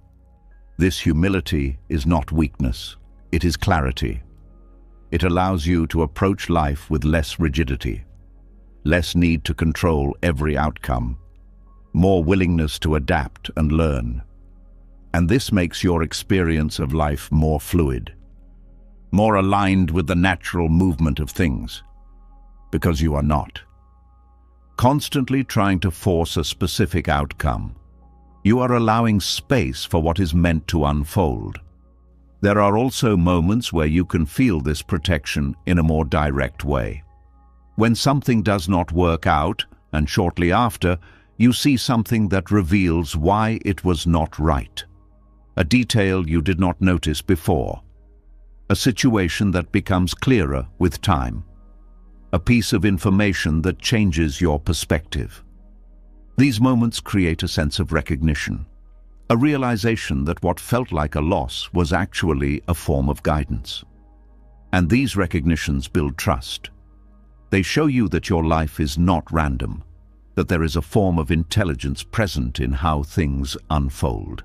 That even when something does not go as planned, there may be a reason that becomes clear later. And when you begin to trust this, something shifts. The fear of things not working out becomes less intense. The need to control every detail begins to soften. The pressure to have everything happen in a specific way begins to ease, because you understand that what is meant for you will not require you to force it into existence. And what is not meant for you will not stay, no matter how much you try to hold on to it. This understanding creates a sense of freedom. Freedom from constantly worrying about what could go wrong. Freedom from holding on to outcomes that are not aligned. Freedom from the belief that every missed opportunity is a mistake. Because you begin to see that some of the most important moments in your life are the ones that never fully happened. The conversations that did not continue. The paths that did not unfold. The decisions that were never finalized. These moments shaped your life just as much as the ones that did. And they did so quietly. Without needing recognition, without needing explanation. They simply adjusted your path, moved you in a different direction, protected you from experiences that would not have supported your growth. And when you begin to see this clearly, something changes inside you. You stop measuring your life only by what you have gained. You start to appreciate what you have been spared from. You recognize that protection does not always feel like safety in the moment. Sometimes it feels like something ended too soon. Sometimes it feels like something never began. But that does not make it any less real. Because the collapse that didn't happen still mattered. It still shaped your path. It still guided you, even if you did not see it at the time. And now, with this awareness, you can move forward with a different kind of trust. Not blind, not passive, but grounded in the understanding that your life has been quietly protected in ways you are only beginning to recognize. And as that realization begins to settle, something even more confronting starts to emerge. Because it is one thing to see that you were protected from what could have harmed you, but it is another thing entirely to accept that sometimes what you were asking for was part of that harm. Not because your desire was wrong, but because it was not aligned with what would truly support your life. And this is where a deeper kind of understanding begins. The difference between what you want and what actually fits. There is a quiet tension that lives inside desire. It pulls you forward. It gives you direction. It makes life feel meaningful. Without desire, there would be no movement, no growth, no change. But desire on its own does not guarantee truth. It does not guarantee that what you are reaching for is right for you. It only reflects what you feel you need at a certain moment. And feelings can be influenced by many things: past experiences, social expectations, fear of missing out, the need for validation, the discomfort of being where you are. All of these can shape what you desire, often without you realizing it. So when something you want does not happen immediately, the mind reacts. It assumes something is wrong. It assumes you are being denied. It assumes that life is withholding something important. But what if that delay is not denial? What if it is mercy? Mercy is not always gentle in how it appears. Sometimes it looks like resistance. Sometimes it looks like something not working out. Sometimes It feels like something slipping away just when you thought it was within reach. But beneath that experience, there may be something deeper, a correction, a quiet adjustment, a way of guiding you away from something that does not truly align with who you are becoming. Desire often focuses on immediate satisfaction. It looks at what feels good now, what seems to solve a problem, what appears to bring relief. But alignment is different. Alignment looks at the full picture. It considers not only how something feels at the beginning, but how it unfolds over time. It asks whether this fits your values, whether it supports your growth, whether it brings stability, not just excitement. This difference is subtle but important, because many things feel right in the moment, but are not right in the long term. And when you are driven only by desire, it is easy to overlook this. You move toward what feels good. You ignore the signs that something may not fit. You convince yourself that it will work out because you want it to. But life does not always respond to what you want. It responds to what aligns. And when something does not align, it may not move forward, no matter how strong your desire is. This is where delay becomes a form of mercy. It interrupts the movement towards something that is not fully aligned. It creates space for you to see more clearly. It prevents you from committing too quickly. It gives you time to understand what you are really asking for. There are many situations where people get exactly what they want, only to realize later that it was not what they needed. They enter relationships that feel exciting but lack depth. They pursue goals that bring recognition but not fulfillment. They make decisions that solve short-term problems but create long-term complications. At first, everything feels right. But over time, the misalignment becomes clear. And by then, it is more difficult to change direction. This is why not getting what you want immediately can be a form of protection. It allows you to pause, to reflect, to question whether what you are chasing is truly aligned with your life. This does not mean that desire is something to ignore. It means that desire needs to be understood. It needs to be examined. It needs to be balanced with awareness. Because not every desire comes from a place of clarity. Some come from fear, some come from insecurity, some come from a need to escape discomfort. And when these desires are fulfilled, they do not bring lasting peace. They only temporarily cover what is unresolved. There is also something important to understand about how desire changes over time. What you want today may not be what you want a year from now.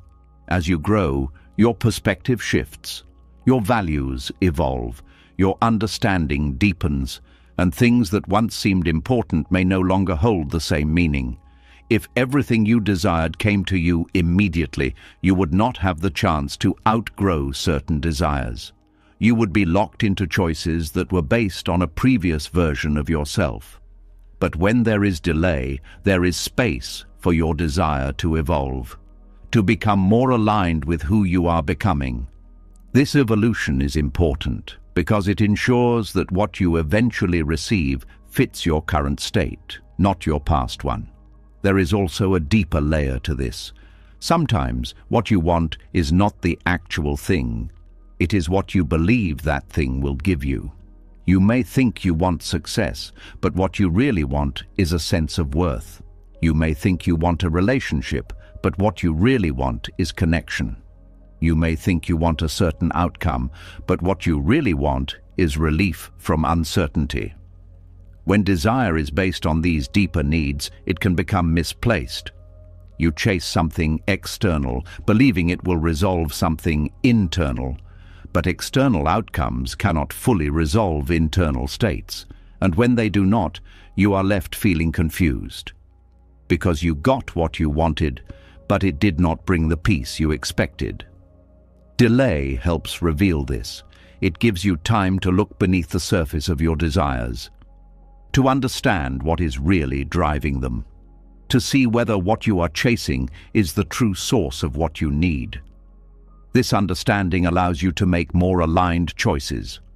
Choices that address the root, not just the surface. There is also something important about how alignment feels. It is not always intense. It is not always urgent. It does not create the same kind of pressure as desire. It is quieter, more stable, more grounded. It does not push you to act immediately. It allows you to move with clarity. This can feel unfamiliar because the mind is used to intensity. It is used to strong emotions guiding decisions. But alignment does not rely on intensity. It relies on understanding, on a deeper sense of what fits. And when you begin to recognize this, your relationship with desire changes. You become less reactive, less driven by immediate impulses, more aware of what truly supports your life. And this awareness allows you to navigate your desires more wisely. There is also a connection between this and trust. When you trust that not everything you want immediately is meant for you, you become less attached to specific outcomes. You are still engaged, you still have goals, but you are not dependent on any single outcome to feel at peace. This creates a sense of freedom because you are not constantly chasing. You are allowing things to unfold while staying aligned with your values. This does not mean you stop taking action. It means your actions are guided by clarity, not urgency. You move toward what feels aligned, not just what feels exciting. And this leads to more stable outcomes, outcomes that support your growth, not just your immediate desires. There is also something important about how this affects your emotional state. When you are attached to getting what you want immediately, you create pressure. Pressure to achieve, pressure to succeed, pressure to make things happen quickly. And this pressure creates stress. It makes it difficult to enjoy the present because you are always focused on what is next. But when you release this attachment, something changes. You become more present, more relaxed, more able to appreciate where you are, even while working toward where you want to be. This balance is important because it allows you to move forward without losing your sense of peace. It allows you to grow without feeling constant tension, and this makes the journey more sustainable. There is also a deeper sense of wisdom that comes with this understanding. You begin to see that life is not only about getting what you want, it is about becoming someone who understands what is worth wanting. This shift changes everything, because it moves you from chasing outcomes to aligning with them. It moves you from reacting to desire to understanding it. It moves you from seeking immediate results to building something that lasts. And this is where the true value of delay becomes clear. It is not just slowing you down, it is refining your direction. It is helping you distinguish between what you want and what truly fits your life. It is guiding you toward choices that support your long-term well-being, even if they do not provide immediate satisfaction. This is not always easy to accept, because it requires patience. It requires trust. It requires letting go of the idea that everything you want should happen right away. But when you begin to see the deeper purpose behind delay, it becomes easier. You start to recognize that not getting what you want immediately is not a failure. It is an opportunity to align more deeply, to understand yourself better, to make choices that are more connected to who you are becoming. And this changes your experience of life, because you are no longer chasing everything that appears desirable. You are moving toward what is truly aligned, and that movement is more stable, more grounded, more fulfilling, because it is not based on temporary desire. It is based on a deeper understanding of what supports your life. And when you live from this place, something shifts. You feel less urgency, less pressure, less need to control outcomes, because you trust that what is aligned will come in its own time, without force, without struggle, without the need to chase it. And in that trust, there is peace, a quiet confidence that you are moving in the right direction, even when things are not happening immediately, because you understand that not every delay is a denial. Some delays are mercy. a way of protecting you from what does not align, and guiding you toward what truly does. And as that quiet understanding deepens, another illusion begins to loosen its grip, because it is one thing to release attachment to immediate desire, but it is another thing entirely to release the fear that time is running out. This fear sits quietly in the background of many decisions. It whispers that you are late, that others are ahead, that chances are disappearing, and from that whisper, urgency is born again in a different form. Not just the need to have something, but the fear that if it does not happen soon, it never will. There is a heavy feeling that comes with believing you are behind in life. It is not always loud, but it is constant. It appears when you see others moving forward. It shows up when you think about where you thought you would be by now. It sits in the space between your expectations and your current reality. This feeling creates pressure. It makes you think that every moment must be used to catch up, that every delay is a step further away from where you should be, that every missed opportunity is time you cannot recover. But this belief is built on an illusion. The illusion that your life is operating on a fixed deadline. The illusion that there is a specific timeline you must follow. The illusion that if something does not happen by a certain point, it has been lost. This illusion is powerful because it feels logical. You see examples around you, people reaching milestones at certain ages, achieving goals within certain time frames, moving through life in ways that appear structured and predictable. And the mind uses these examples to create a standard, a silent rule about when things should happen. But life does not follow a single timeline. It unfolds differently for each person. What comes early for one may come later for another. What takes time for one may happen quickly for someone else. And none of these variations mean that something is wrong. They simply reflect different paths. When you believe in the illusion of lost time, you begin to measure your life against a standard that was never designed for you. You compare your journey to others without knowing the full story behind their path. You assume that what is happening for them should also be happening for you. And when it is not, you feel like you are falling behind. This comparison creates unnecessary pressure because it ignores the uniqueness of your experience. It ignores the factors that shape your path. It ignores the growth that is happening in ways that are not immediately visible. There is also something important to understand about how the mind interprets time. The mind tends to focus on visible progress. It looks for clear signs that something is moving forward. It wants results that can be measured, but not all progress is visible. Some of the most important changes happen internally. Your understanding deepens, your perspective shifts, your emotional stability strengthens, your awareness becomes clearer. These changes may not be obvious from the outside, but they are essential. They shape how you experience everything that comes into your life, and they take time that the mind often overlooks because it is focused on external outcomes. So when you think you have lost time, what you are often overlooking is what has been built during that time. The lessons you have learned, the growth you have experienced, the changes that have prepared you for what is ahead. This is not wasted time, it is foundational time, time that supports everything that will come next. There is also a deeper misunderstanding about how things meant for you operate. The idea that something meant for you can be missed because of timing is often based on fear.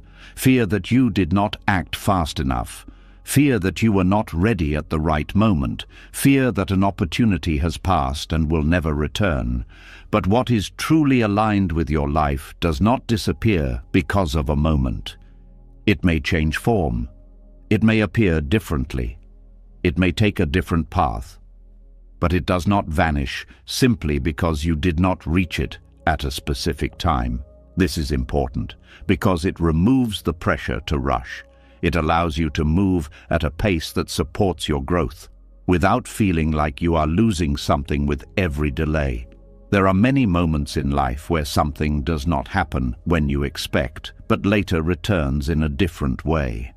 An opportunity that seemed lost reappears in a new form. A connection that did not work out at one point becomes possible later. A path that seemed closed opens again under different circumstances. These moments show that timing is not always fixed, that life has a way of bringing things back when conditions are right. Not just externally, but internally, when you are ready, when the situation aligns, when the timing supports a more stable outcome. This is why rushing can be counterproductive, because it moves you towards something before the conditions are fully aligned.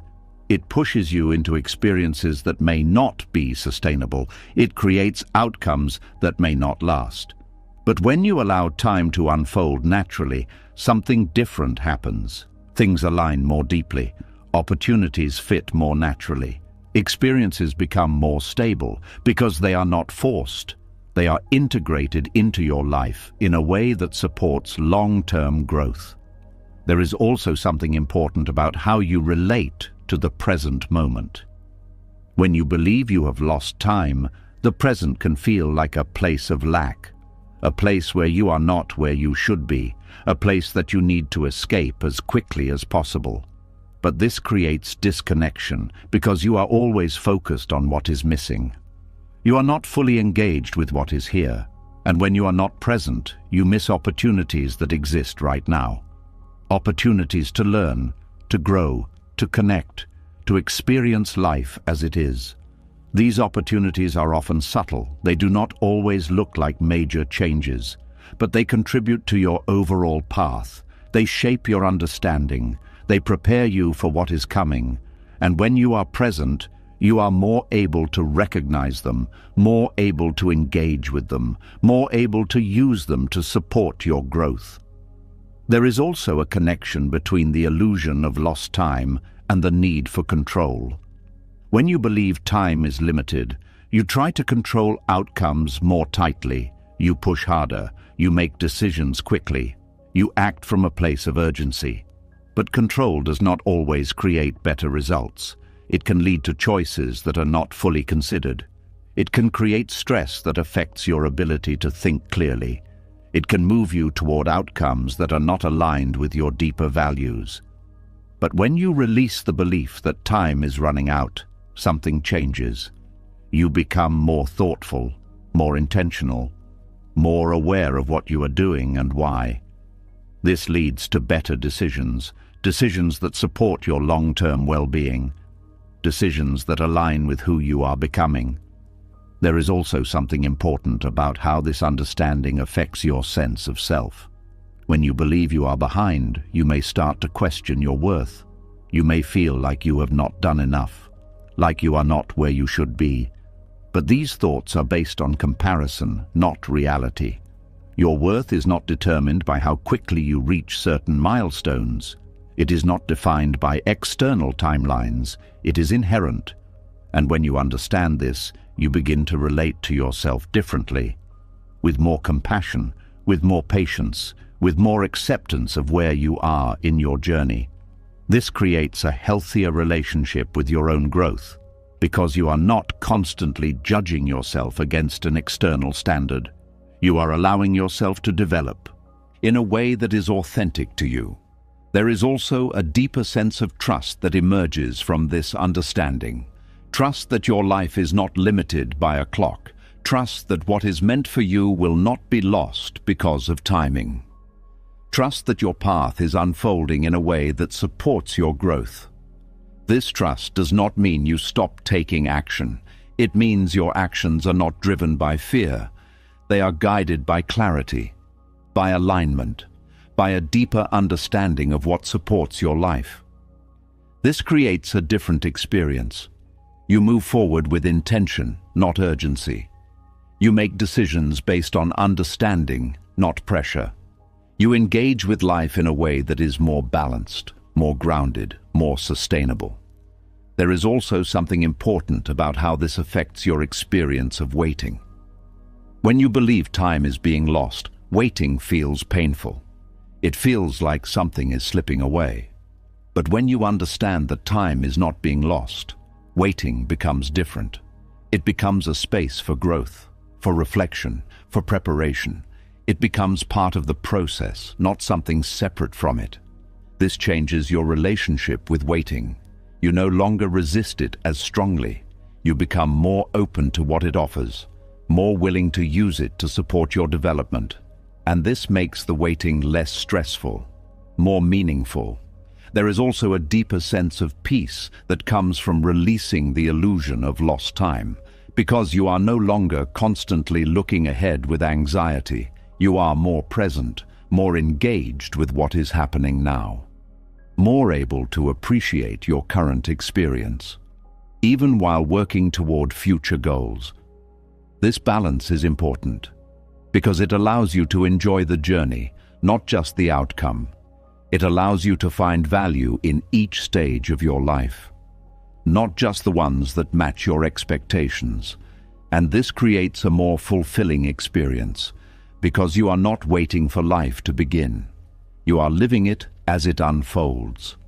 There is also something important about how this understanding affects your long-term perspective. When you release the belief that time is running out, you begin to see your life as a continuous process, not a series of deadlines, but a journey that evolves over time.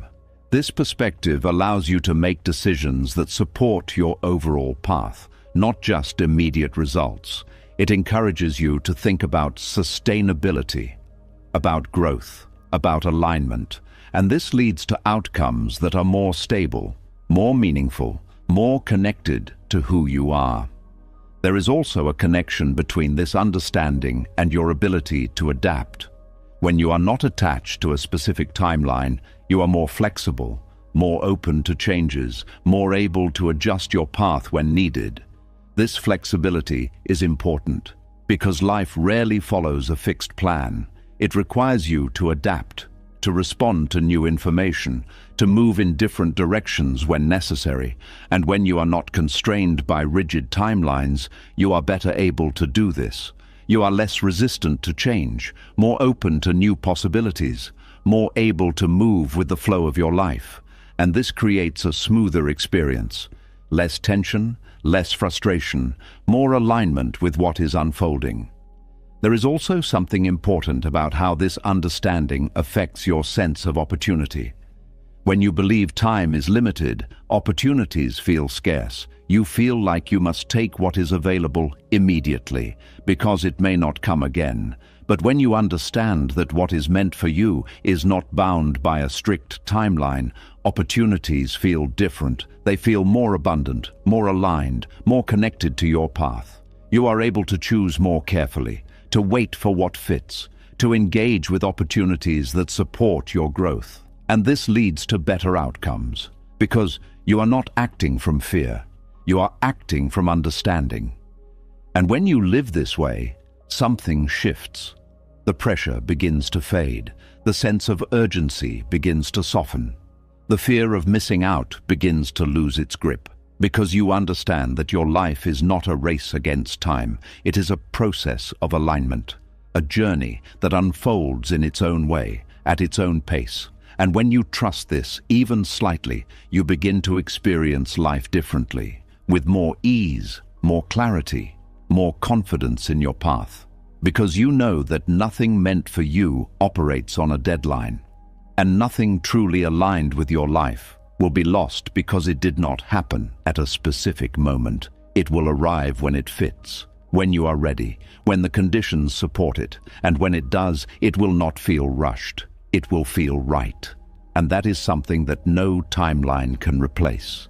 And as that trust begins to take root, something even more subtle starts to reveal itself. Because it is one thing to believe that what is meant for you will not be lost, but it is another thing to recognize that sometimes life does not just delay things, it actively interrupts them. Not gently, not quietly, but in ways that feel confusing, inconvenient, and at times deeply frustrating. Plans fall apart, things stop working, Paths you were certain about suddenly close. And in those moments, it does not feel like protection. It feels like disruption. There is a moment that many people experience but rarely understand. A moment where everything seems to be moving forward, and then suddenly, something interferes, something shifts the direction, something blocks the path, and the immediate reaction is resistance, because the mind believes it knows where things should go. It believes it has found the right path. It believes that what it is pursuing will bring peace, stability, or fulfillment. So when something interrupts that path, it feels like something is being taken away. It feels like something is going wrong. But not every interruption is a mistake. Some interruptions are intentional, not from a place you can always see, but from a deeper order that recognizes what your mind cannot yet understand. This is what can be called spiritual interference, not in a dramatic or mystical sense, but in a grounded, practical way. It is the experience of life stepping in when you're moving towards something that may disturb your peace, even if, in the moment, it feels like the right thing. There is a quiet intelligence in how life unfolds, an intelligence that is not always aligned with your immediate desires, because your desires are shaped by what you can see, what you can feel, what you believe will make things better. But this intelligence operates beyond that.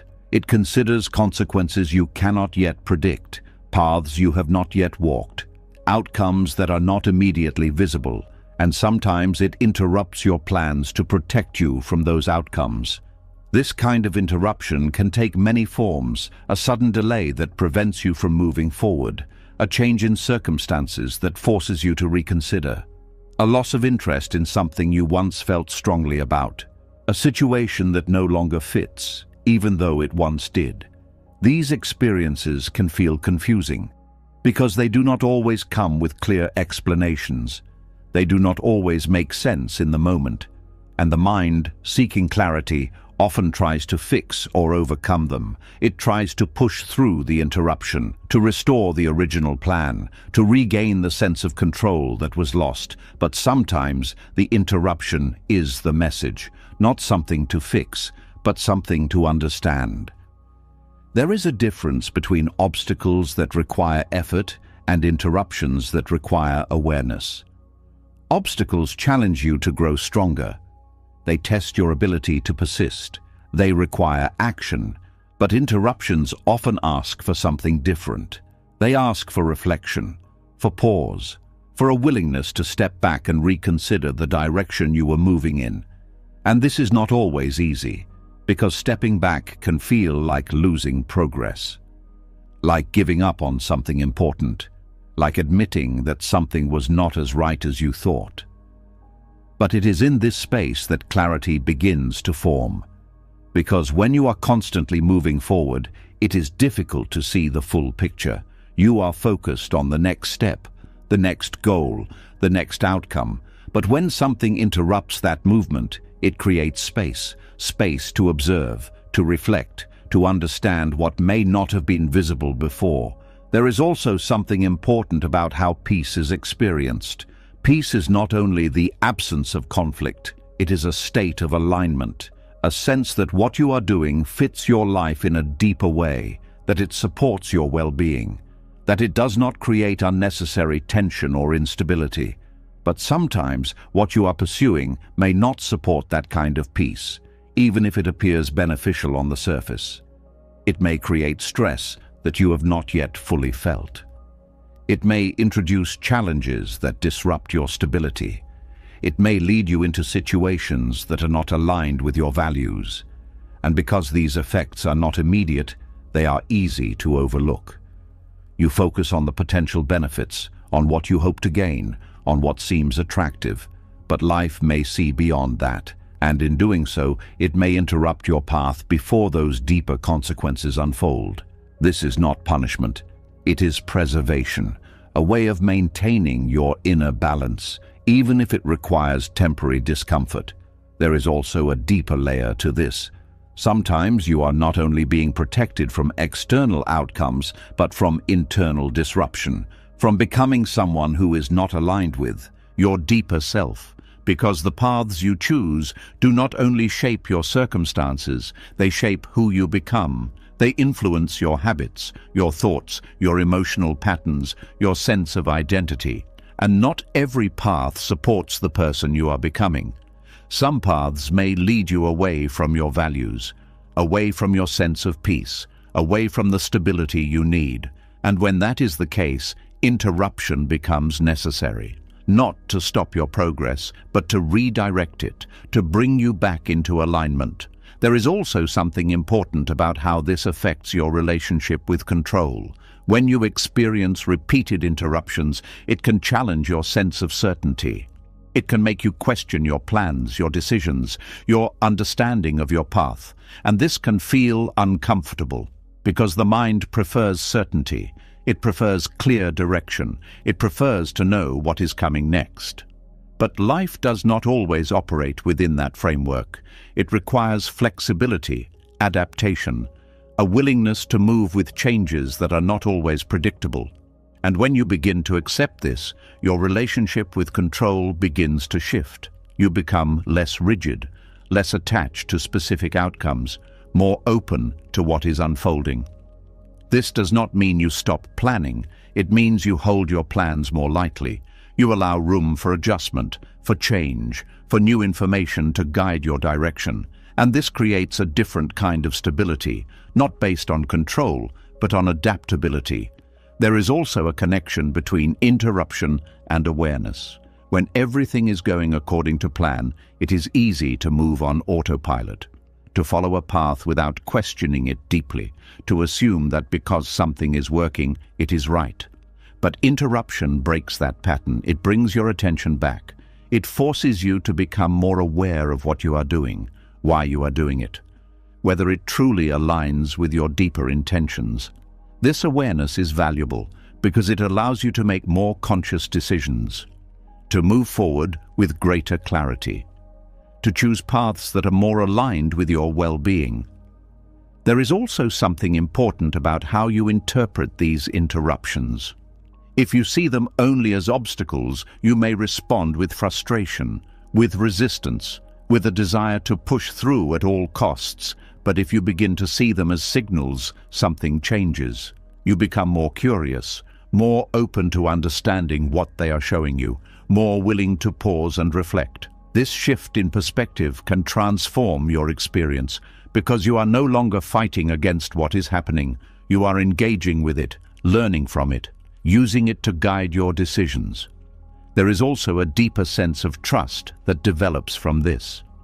Trust that life is not working against you, even when things do not go as planned. Trust that interruptions are not random, that they may carry meaning, even if that meaning is not immediately clear. This trust does not eliminate discomfort. It does not make every interruption easy, but it changes how you relate to it. It allows you to remain more grounded, more centered, even when things are uncertain. There is also something important about timing within interruption. Sometimes things are interrupted not because they are wrong, but because they are not right for that moment. The path may still be relevant. The goal may still be meaningful, but the timing may not support it fully. And interruption creates the space needed for that timing to adjust, for conditions to change, for you to grow in ways that support a better outcome.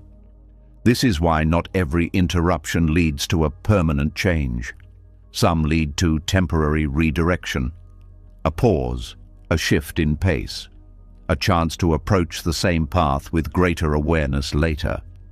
And this requires patience, because the mind often wants immediate resolution. It wants to know whether something is over or simply delayed. But life does not always provide that clarity right away. It asks you to remain present, to continue growing, to trust that what needs to unfold will do so in time. There is also a connection between interruption and peace that becomes clearer over time. When you look back on moments where your plans were disrupted, you may begin to see patterns, situations that did not work out, but later revealed themselves as misaligned. Paths that were blocked, but later showed you a better direction. Decisions that were interrupted, but prevented outcomes that would have been difficult to manage. These reflections can change how you see interruption. They can show you that what felt like loss was actually protection, that what felt like disruption was actually guidance. And this understanding deepens your trust, because you begin to see that there is a coherence to your experiences, a sense that things are not happening randomly, but in a way that supports your overall path. There is also something important about how this affects your emotional resilience. When you understand that interruptions can serve a purpose, you become less reactive, less overwhelmed by changes, more able to remain steady when things shift. This resilience is valuable because it allows you to navigate uncertainty with greater ease, to adapt without losing your sense of direction, to continue moving forward even when the path changes. There is also a deeper sense of peace that emerges from this, because you are no longer relying solely on your plans to feel secure.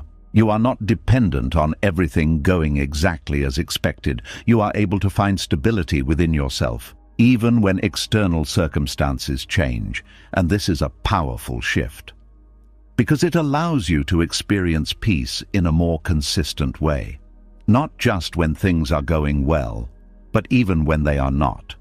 There is also something important about how this understanding shapes your future decisions. When you recognize the value of interruption, you become more attentive to subtle signals, to changes in how something feels, to moments where something no longer aligns. You are less likely to ignore these signals, less likely to push through without reflection. And this leads to more aligned choices, choices that are based on awareness, not just momentum. There is also a connection between interruption and growth that becomes clearer over time, because each interruption carries the potential for learning, for deeper understanding, for a more refined sense of direction. And when you engage with these moments fully, you begin to grow in ways that are not always visible immediately, but that shape your path in meaningful ways. There is also something important about how this understanding affects your relationship with uncertainty. When you see interruption as part of the process, uncertainty becomes less threatening. It becomes something you can navigate, something that can hold meaning, something that can guide you rather than something to avoid. And this changes your experience of life, because you are no longer constantly seeking certainty. You are open to the unfolding, to the changes, to the adjustments that are part of your journey. And in that openness, there is a different kind of peace, a peace that is not dependent on everything going according to plan, but on your ability to remain aligned even when it does not. And when you reach this point, something becomes clear. Not every interruption is a setback. Not every disruption is a loss. Some are acts of protection, quiet moments where life steps in to preserve your peace, even when you do not yet understand why. And when you begin to trust this, even slightly, your experience begins to change. You move through life with less resistance, less fear of things not going as planned, more openness to what is unfolding, because you know that sometimes what feels like interference is actually care, a quiet form of guidance, leading you away from what would disturb your peace and toward what will sustain it. And as that awareness settles, something even deeper begins to unfold, because it is one thing to see that life can interrupt your path to protect your peace, but it is another thing entirely to recognize that sometimes what needs to be protected is not your path, but your attachment to it. Not the outcome itself, but the emotional grip you have placed on it.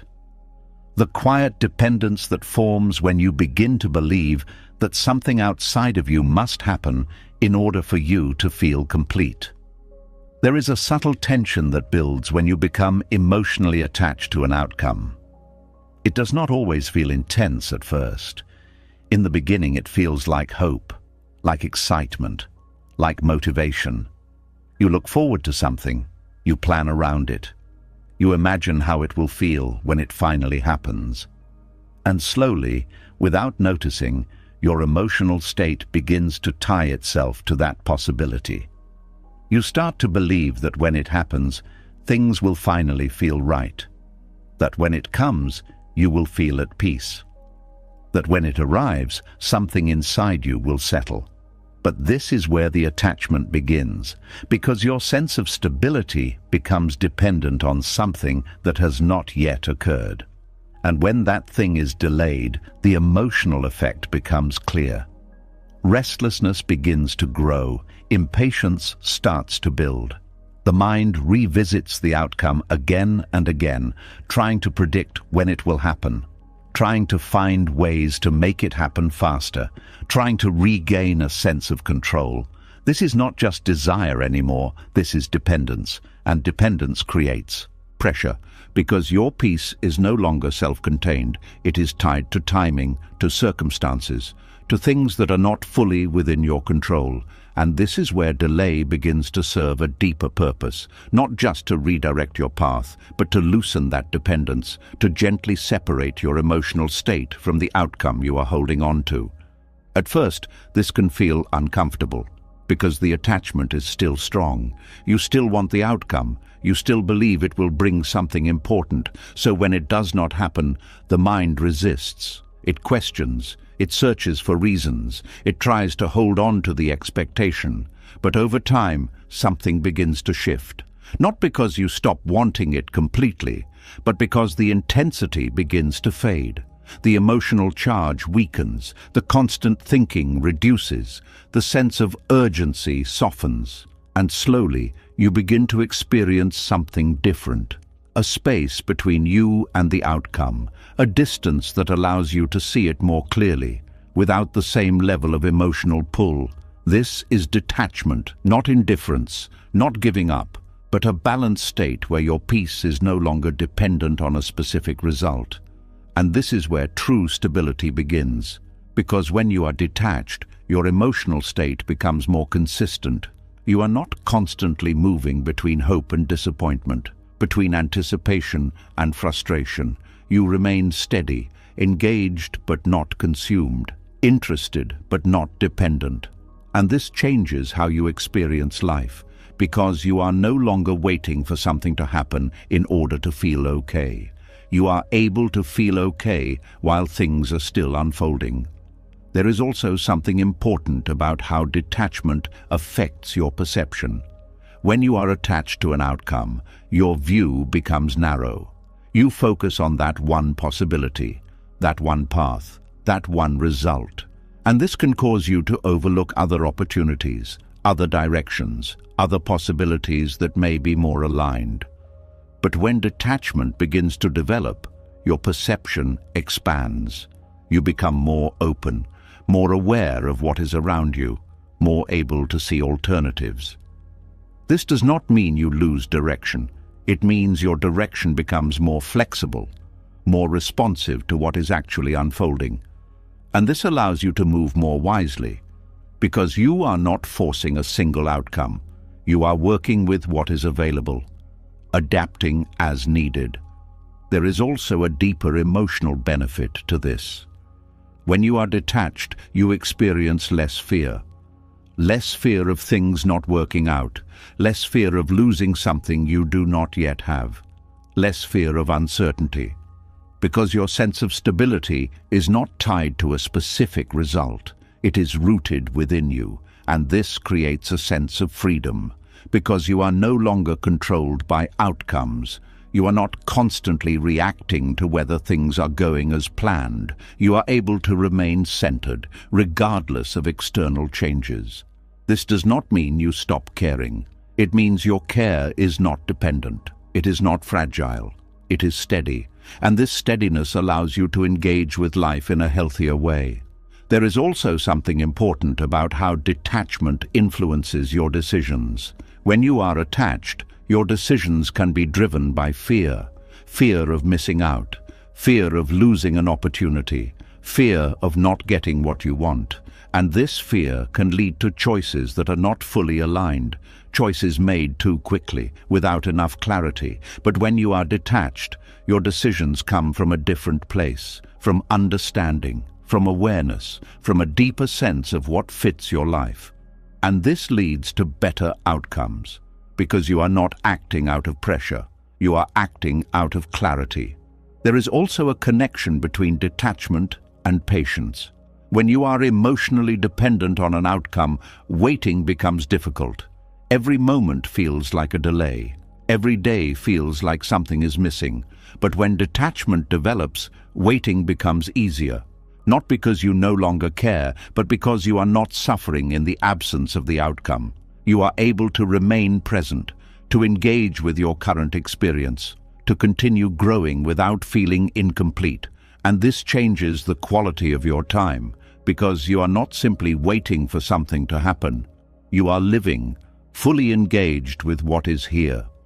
There is also something deeper about how detachment relates to identity.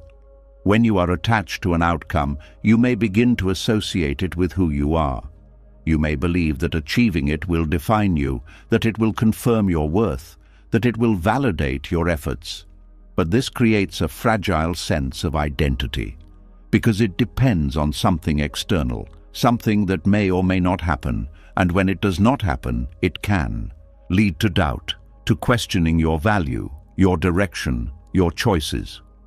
But when detachment develops, your identity becomes more stable, because it is not tied to outcomes. It is based on your values, your understanding, your way of being, and this creates a stronger foundation, one that is not easily shaken by external changes.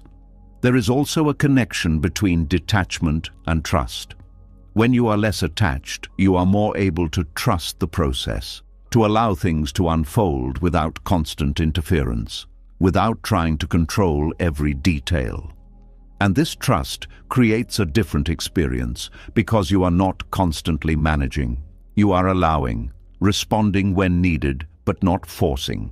And this often leads to more natural outcomes, outcomes that fit more easily into your life. There is also something important about how detachment affects your emotional energy. When you are attached, a significant amount of your energy is focused on the outcome, thinking about it, worrying about it, trying to influence it. And this can be draining. It can reduce your ability to focus on other areas of your life. But when detachment develops, that energy is freed. You are no longer constantly occupied with a single possibility. You are able to invest your energy in multiple areas, to grow in different ways, to explore new opportunities. And this creates a more balanced experience, because your life is not centered around one outcome. It is diversified, rich with different forms of growth and experience.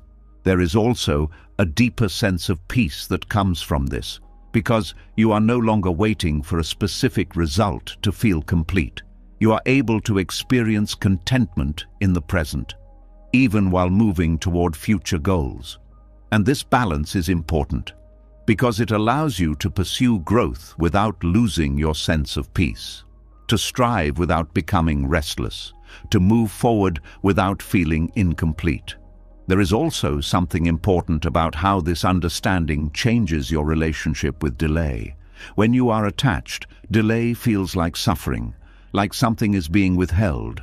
But when detachment develops, delay feels different.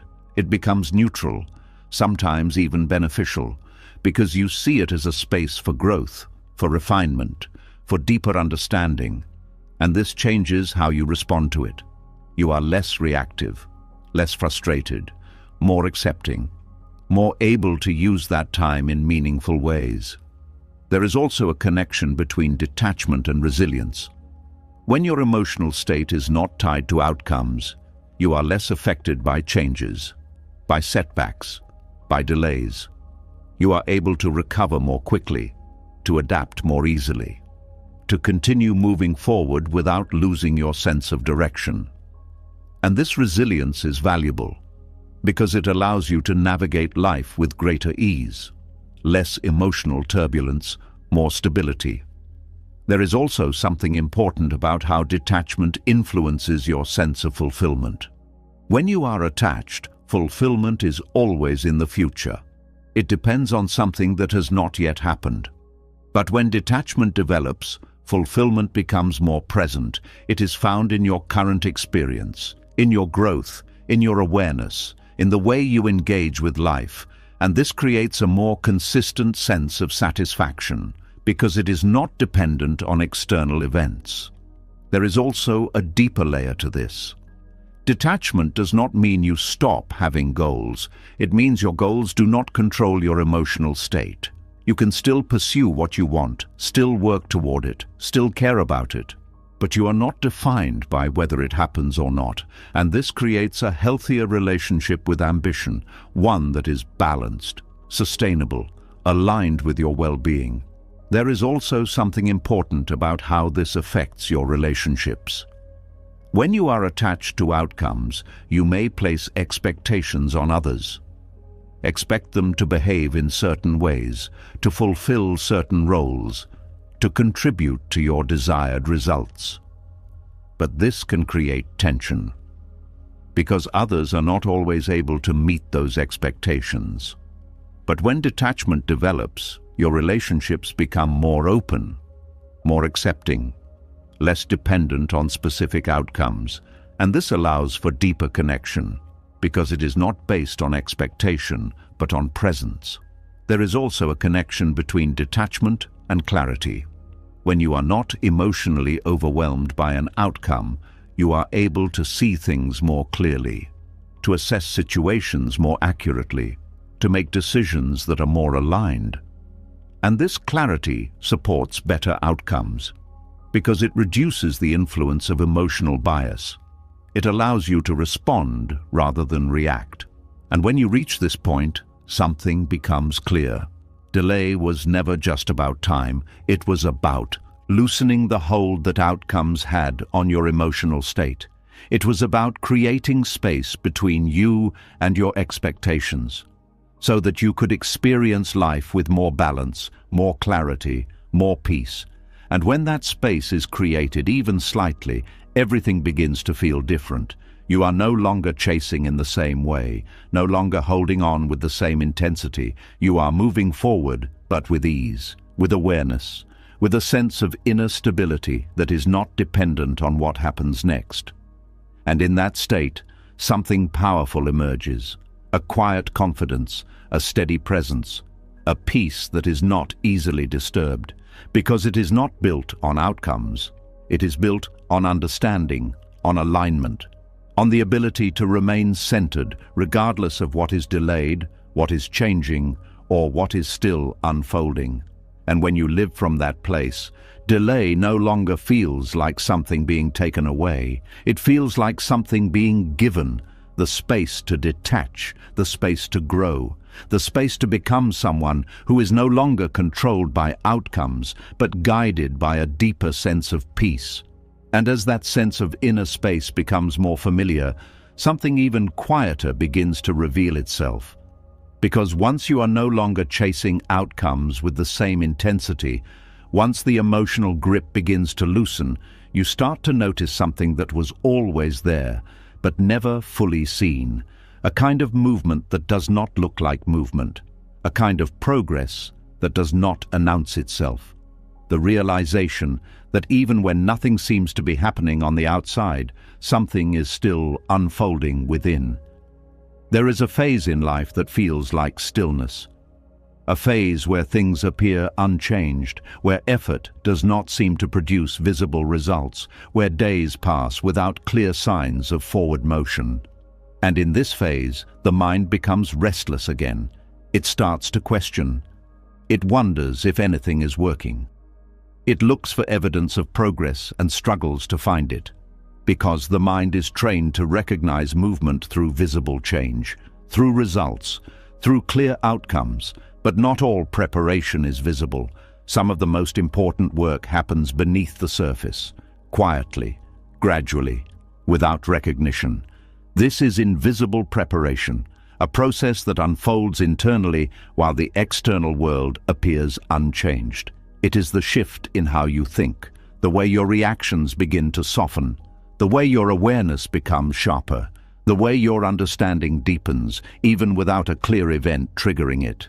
These changes are subtle. They do not always stand out, but they are significant because they shape how you will experience everything that comes next. There is a reason why not everything happens immediately, because without this internal preparation, the external outcome would not be sustained. You may receive something you wanted, but not be able to hold it. You may step into a new phase, but not have the awareness to navigate it. You may achieve a goal, but still carry patterns that create instability. So life creates space, not empty space, but active space. Space where internal adjustments can take place, where old patterns can loosen, where new ways of thinking can form. This process is not always comfortable because it lacks clear direction. It does not always tell you what is changing. It does not always show immediate results. And the mind, seeking certainty, can feel lost in this space. But this does not mean nothing is happening. It means the work is happening at a level that is not immediately visible. There is also something important about how this preparation unfolds. It is not forced. It is not something you can rush. It happens through experience, through reflection, through moments of awareness that shift your perspective. Sometimes it happens through challenges, through situations that push you to respond differently, to think differently, to see things from a new angle. Other times it happens through quiet observation, through noticing patterns, through becoming aware of how you react, how you think, how you relate to different situations. And slowly, these observations begin to shape you. They begin to change how you approach life, without you always realizing it in the moment.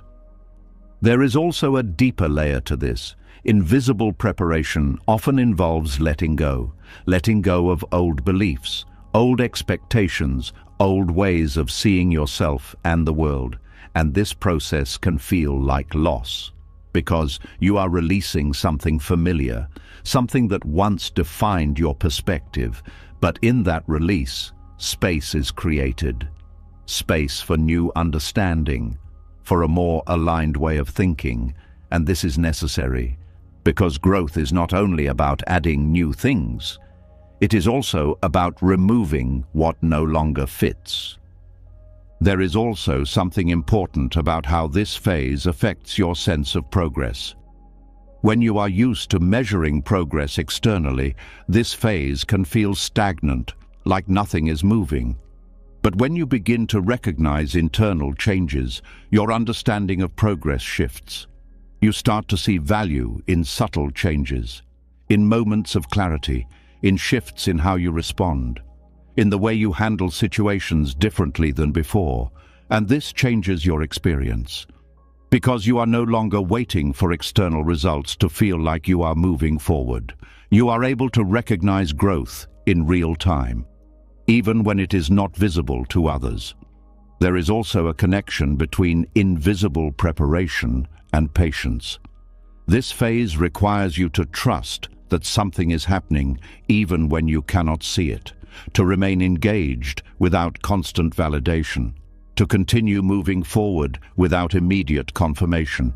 And this builds a different kind of patience, not passive waiting, but active presence, a willingness to stay with the process, to allow it to unfold in its own time.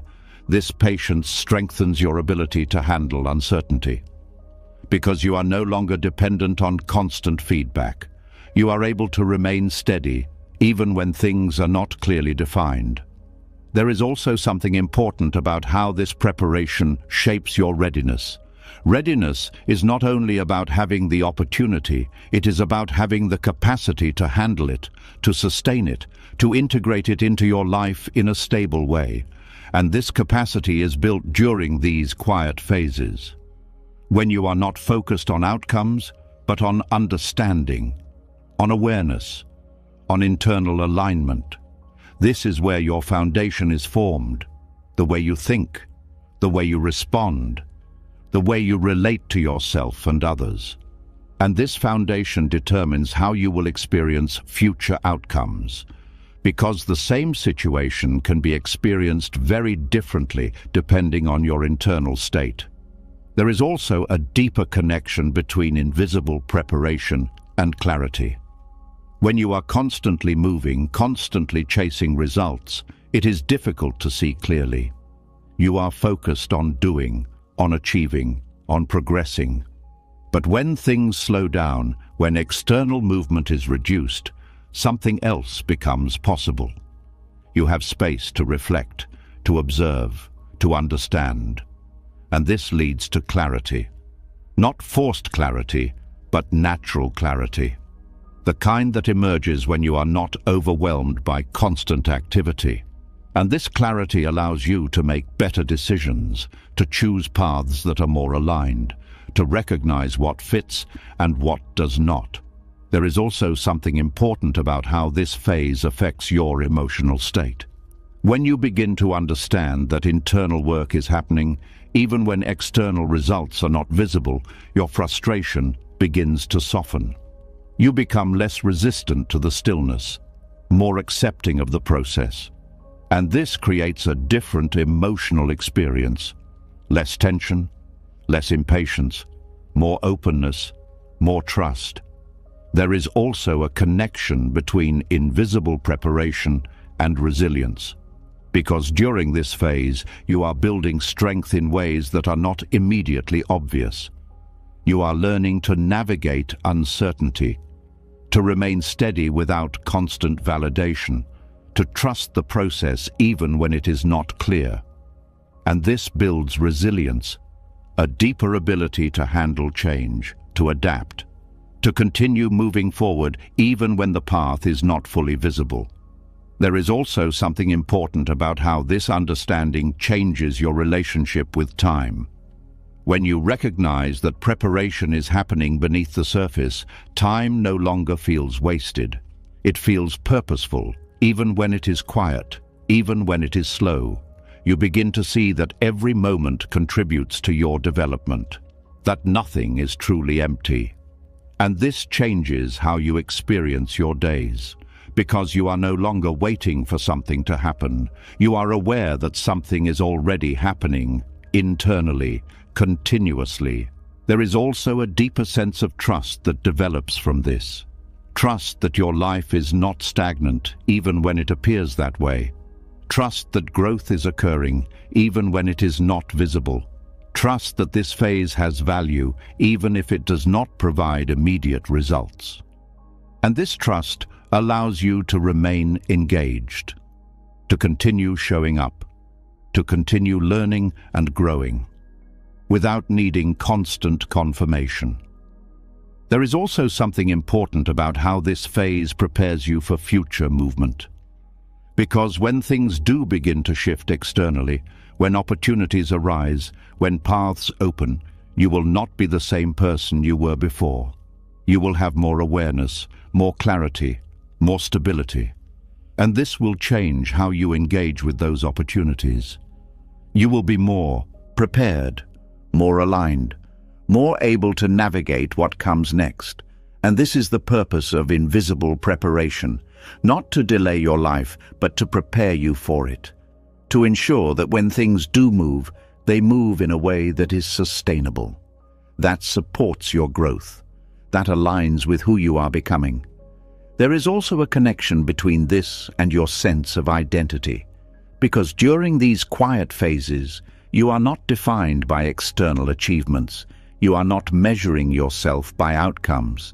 You are developing a sense of self that is not dependent on visible success, and this creates a more stable identity, one that is rooted in understanding, not in results. And this stability supports everything that comes next. There is also something important about how this understanding affects your perspective. You begin to see that not all growth is meant to be seen immediately, that some of the most important changes happen quietly, without recognition, without external validation, and this changes how you relate to your journey, because you are no longer focused only on what is visible. You are aware of what is happening beneath the surface. There is also a deeper sense of peace that comes from this, because you are not constantly questioning whether you are moving forward. You trust that you are, even if you cannot see it clearly. And this trust allows you to remain calm, centered, grounded in the present moment. There is also something important about how this phase influences your future satisfaction. Because when you have gone through this internal preparation, when you have developed awareness and clarity, the outcomes you experience later feel different. They feel more aligned, more stable, more connected to who you are, because they are not just external achievements. They are expressions of your internal development. And this creates a deeper sense of fulfillment, one that is not temporary, one that is sustained. There is also a connection between invisible preparation and alignment, because this phase allows you to refine your direction, to understand what truly fits your life, to adjust your path in ways that support your well-being. And this leads to more aligned outcomes, outcomes that feel right, not just successful. And when you reach this point, something becomes clear. Nothing was ever truly still. Nothing was ever truly paused. There was movement, just not the kind you were used to seeing. There was progress, just not in the way you expected. And when you begin to understand this, your relationship with stillness changes. You no longer fear it. You no longer resist it. You begin to see it as part of the process, a necessary phase of preparation, a quiet period where everything is being aligned, so that when the external world begins to move again, it does so on a foundation that is strong, stable, and ready. And in that understanding, something shifts. The restlessness fades. The need for constant visible progress softens, and in its place, there is trust. A quiet confidence that even when nothing seems to be happening, everything is still unfolding exactly as it needs to. And as that quiet preparation becomes easier to accept, another layer of understanding begins to surface. Because it is one thing to trust that something is happening beneath the surface, but it is another thing entirely to face the moments when something clearly could happen, yet it does not. The opportunity is there. The door is visible. The path is close enough to touch. And still, it does not open. That experience creates a different kind of tension, not the confusion of stillness, but the frustration of proximity, the feeling that you are right there, but not quite allowed in. There is a quiet discomfort in standing before something you deeply want and realizing it is not yet accessible. It does not feel like delay anymore. It feels intentional, as if something is holding it back, as if something is deciding that now is not the moment. And that feeling can be difficult to accept, because the mind immediately asks why. It searches for reasons. It tries to understand what is missing, what needs to change, what needs to be done differently.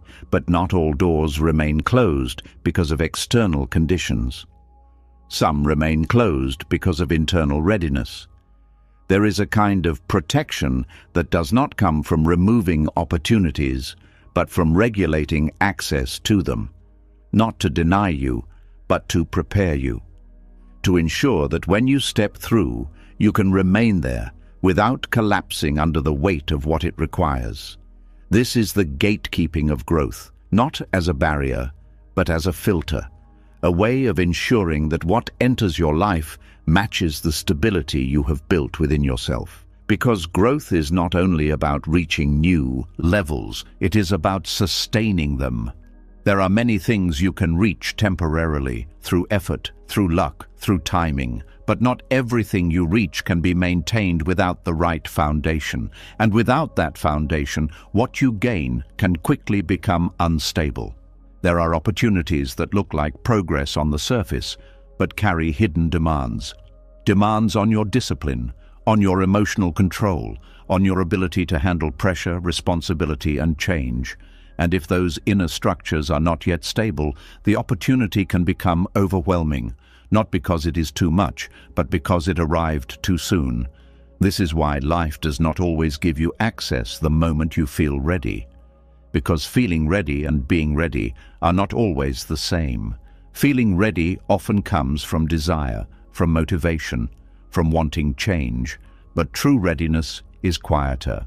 It is built through consistency, through internal alignment, through the ability to remain stable even when circumstances shift.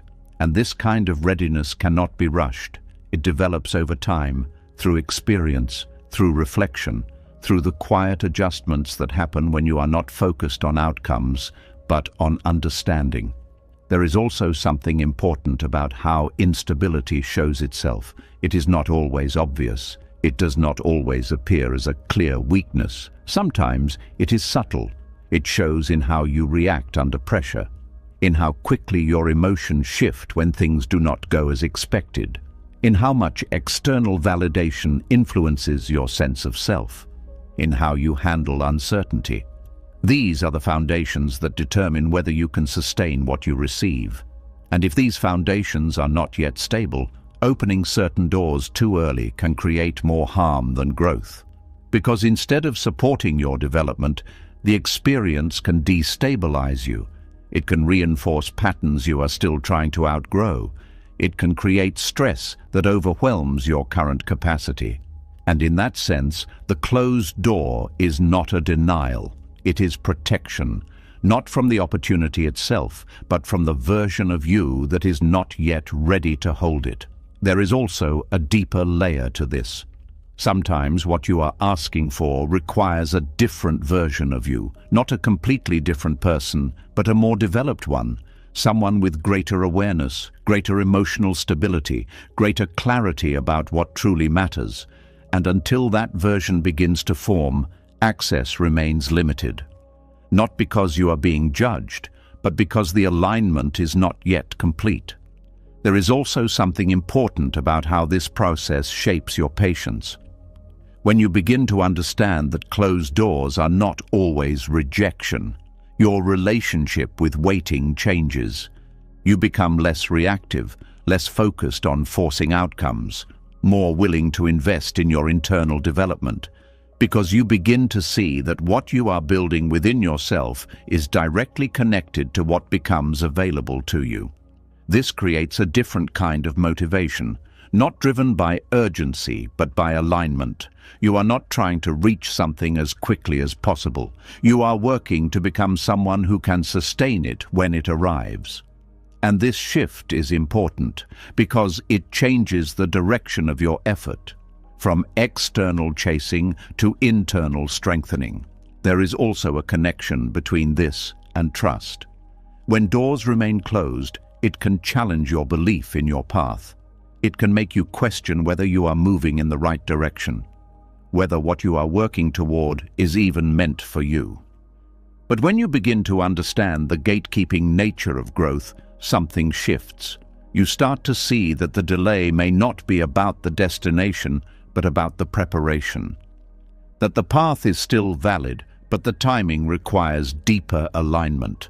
And this understanding allows you to remain committed without becoming frustrated, to continue growing without feeling rejected.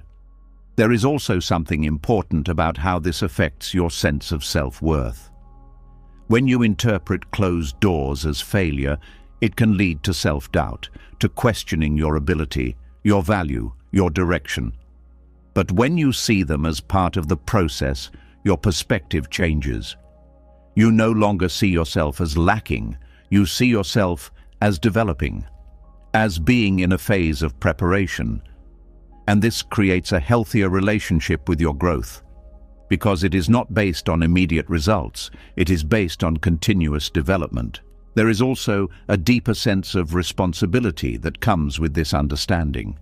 Because if access is connected to internal stability, then your focus shifts. You begin to pay more attention to your habits, your thoughts, your emotional patterns. You become more aware of what needs to be strengthened, what needs to be adjusted. And this awareness leads to intentional growth, growth that is not random, but directed. aligned with the kind of life you want to sustain. There is also something important about how this process refines your desires, because as you grow internally, your understanding of what you truly want begins to change. Some desires fade, others become clearer, more defined, more aligned with your deeper values. And this refinement ensures that when doors do open, they lead to experiences that truly fit your life. Not just what you thought you wanted before. There is also a connection between this and discipline. Because building a stable foundation requires consistency. It requires showing up even when there is no immediate reward, even when progress is not visible, even when doors remain closed. And this consistency strengthens your ability to handle what comes next, because you are not relying on external motivation.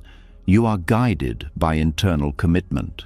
There is also something important about how this understanding changes your relationship with opportunity. You begin to see that not every opportunity needs to be taken immediately. That timing matters, that readiness matters, and this allows you to be more selective, more intentional, more aligned in your choices. There is also a deeper sense of peace that comes from this. Because you are no longer constantly trying to force doors open, you are allowing them to open when the alignment is right, and this reduces pressure, reduces frustration, creates a more balanced experience. There is also something important about how this process builds resilience, because each closed door becomes a moment of learning, of reflection, of adjustment, and over time, this strengthens your ability to handle setbacks, to remain steady, to continue moving forward without losing your sense of direction. There is also a connection between this and clarity, because when doors do open after a period of preparation, they feel different. They feel aligned, natural, not forced, and this clarity confirms that the process was necessary, that the waiting had purpose, that the preparation created a better outcome. There is also something important about how this affects your long-term growth. Because when you build a strong foundation, the progress you make is more stable, more sustainable, less likely to collapse under pressure, and this creates a different kind of success, one that is not temporary, one that is built on alignment. There is also a deeper layer to this, the understanding that life is not trying to withhold from you. It is trying to match you with what you can sustain, to ensure that when something enters your life, it supports your growth rather than disrupts it.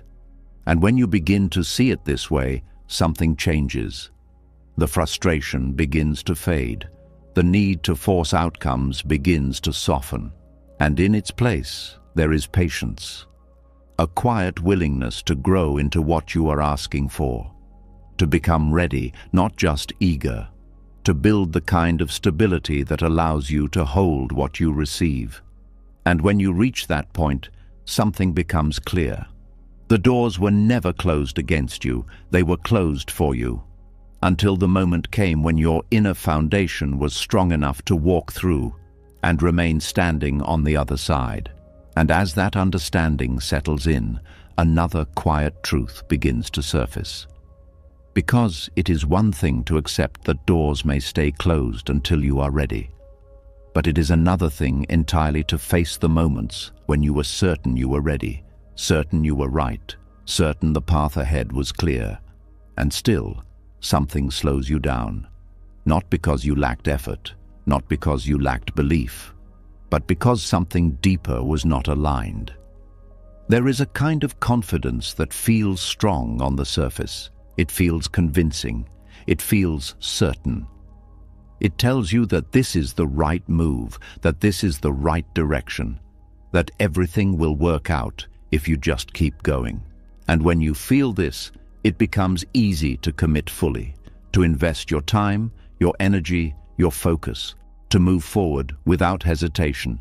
But not all confidence comes from clarity. Some confidence comes from familiarity, from patterns you have repeated, from beliefs you have carried for a long time, from the need to feel certain, even when something deeper is unclear.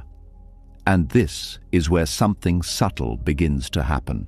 Because when your certainty is built on something that is not fully aligned, life does not always confront it directly. It does not always break it apart all at once. Instead, it introduces delay, a quiet slowing down, a resistance that does not match your level of effort, a lack of response where you expected progress. And this is where the tension begins, because your confidence tells you to keep going, but the experience does not confirm it. You move forward, but things do not move with you. You try again, but the outcome remains the same. And slowly, the certainty begins to feel less stable. At first, the mind resists this. It tries to push harder, to adjust the strategy, to find ways to make things work. Because it believes that the path is right, that the issue is simply execution. But over time, something deeper begins to shift. Because repeated delay creates space. Space for reflection, space for questioning, space for awareness to rise beyond the surface of confidence. And in that space, something becomes visible.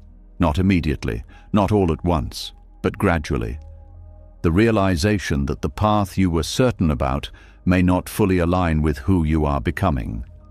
This realization is not always comfortable, because it challenges your previous belief. It asks you to reconsider something you have invested in. It asks you to let go of the idea that certainty always equals truth. But this is where growth begins, because confidence without awareness can lead you in directions that feel right, but do not support your deeper development. There is also something important about how misplaced certainty forms. It often begins with a partial understanding. You see a path that seems to match your goals. You feel drawn to it. You believe it will lead to something meaningful. And based on that, you commit. But at that point, your understanding is limited. You do not yet see the full picture. You do not yet understand all the implications. You are responding to what is visible, and this is natural because no one begins with complete clarity. But as you move forward, new information becomes available, new experiences, new insights, new perspectives, and these begin to reveal aspects of the path that were not visible before. Sometimes they confirm your direction, but other times they challenge it. They show you that something does not fit as well as you thought, that something feels off, even if you cannot fully explain it. And this is where delay plays an important role, because without it, you might continue moving forward without noticing these signals. You might push through, driven by your initial confidence. And by the time the misalignment becomes clear, you may be deeply invested, making it more difficult to change direction. But delay interrupts this. It slows down your movement. It reduces the momentum. It creates space for you to see more clearly, to notice what you may have overlooked, to question what you previously accepted without doubt. There is also something important about how this affects your sense of identity. When you are confident in a path, it can become part of how you see yourself. You begin to associate your direction with who you are. You define yourself through it. And when that path is disrupted, it can feel like a loss of identity, like something is being taken away. But in reality, what is being adjusted is not your identity, but your alignment.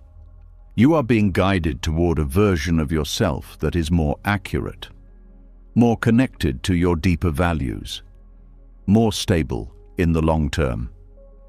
There is also a connection between misplaced certainty and emotional attachment, because the more certain you feel, the more attached you may become.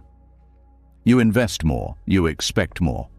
You rely on the outcome to validate your belief, and this attachment makes it harder to step back, to question, to consider alternative paths. But delay softens this attachment. It reduces the intensity. It creates distance between you and the outcome.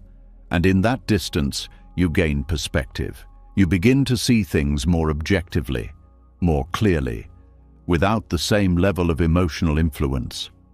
There is also something important about how this process builds humility, not as weakness, but as openness, a willingness to recognize that you do not always have the full picture, that your understanding can evolve, that your direction can change.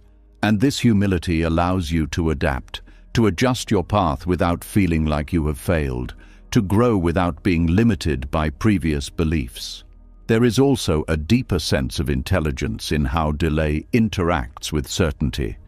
It does not force you to change. It does not remove your choice. It simply slows things down enough for awareness to catch up, for understanding to deepen, for clarity to emerge naturally. And this makes the shift more stable, because it is not imposed, it is realized. There is also something important about how this affects your decision-making. When you recognize that certainty can sometimes be misplaced, you become more reflective, more thoughtful, less driven by immediate confidence, more guided by ongoing awareness.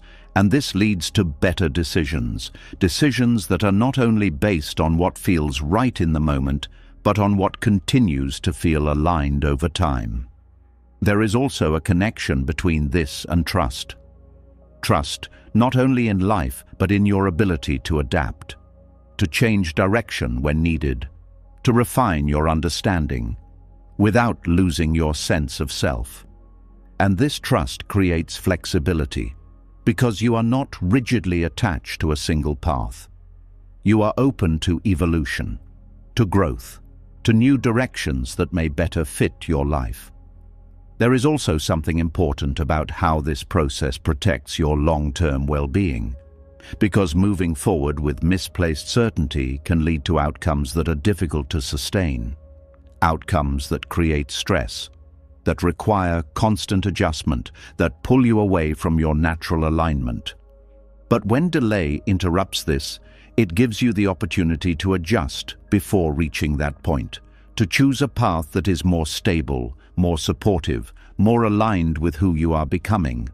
There is also a deeper sense of clarity that emerges from this, because when you move through uncertainty, when your previous certainty is challenged, you begin to see more deeply, to understand not just what you want, but why you want it, to recognize what truly matters to you.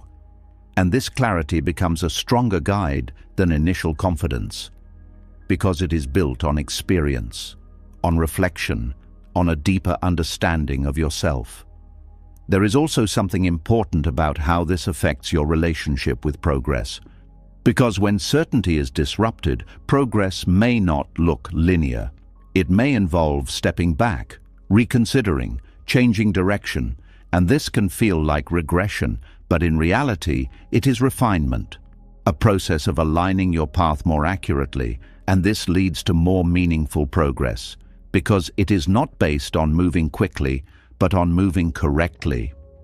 There is also a connection between this and resilience, because navigating these shifts requires strength, the ability to let go of previous beliefs, to remain open, to continue moving forward even when the path is not fully clear.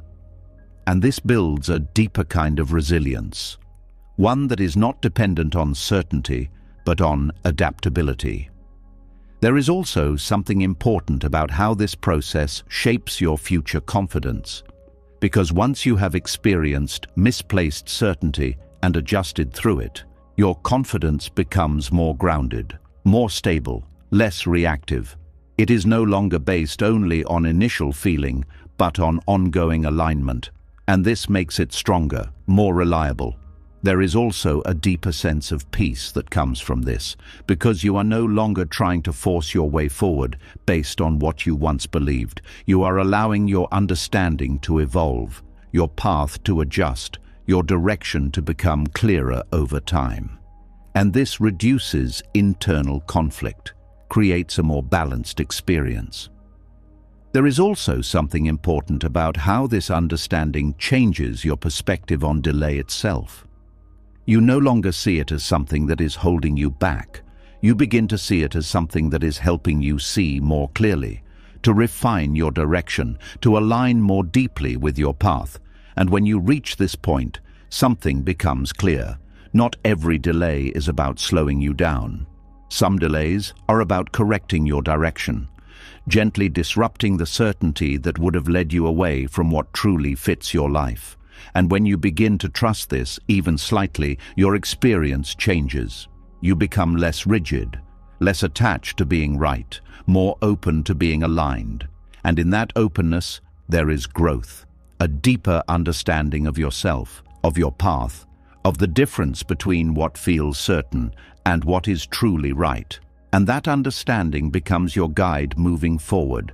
And now something becomes clear in a way it never has before.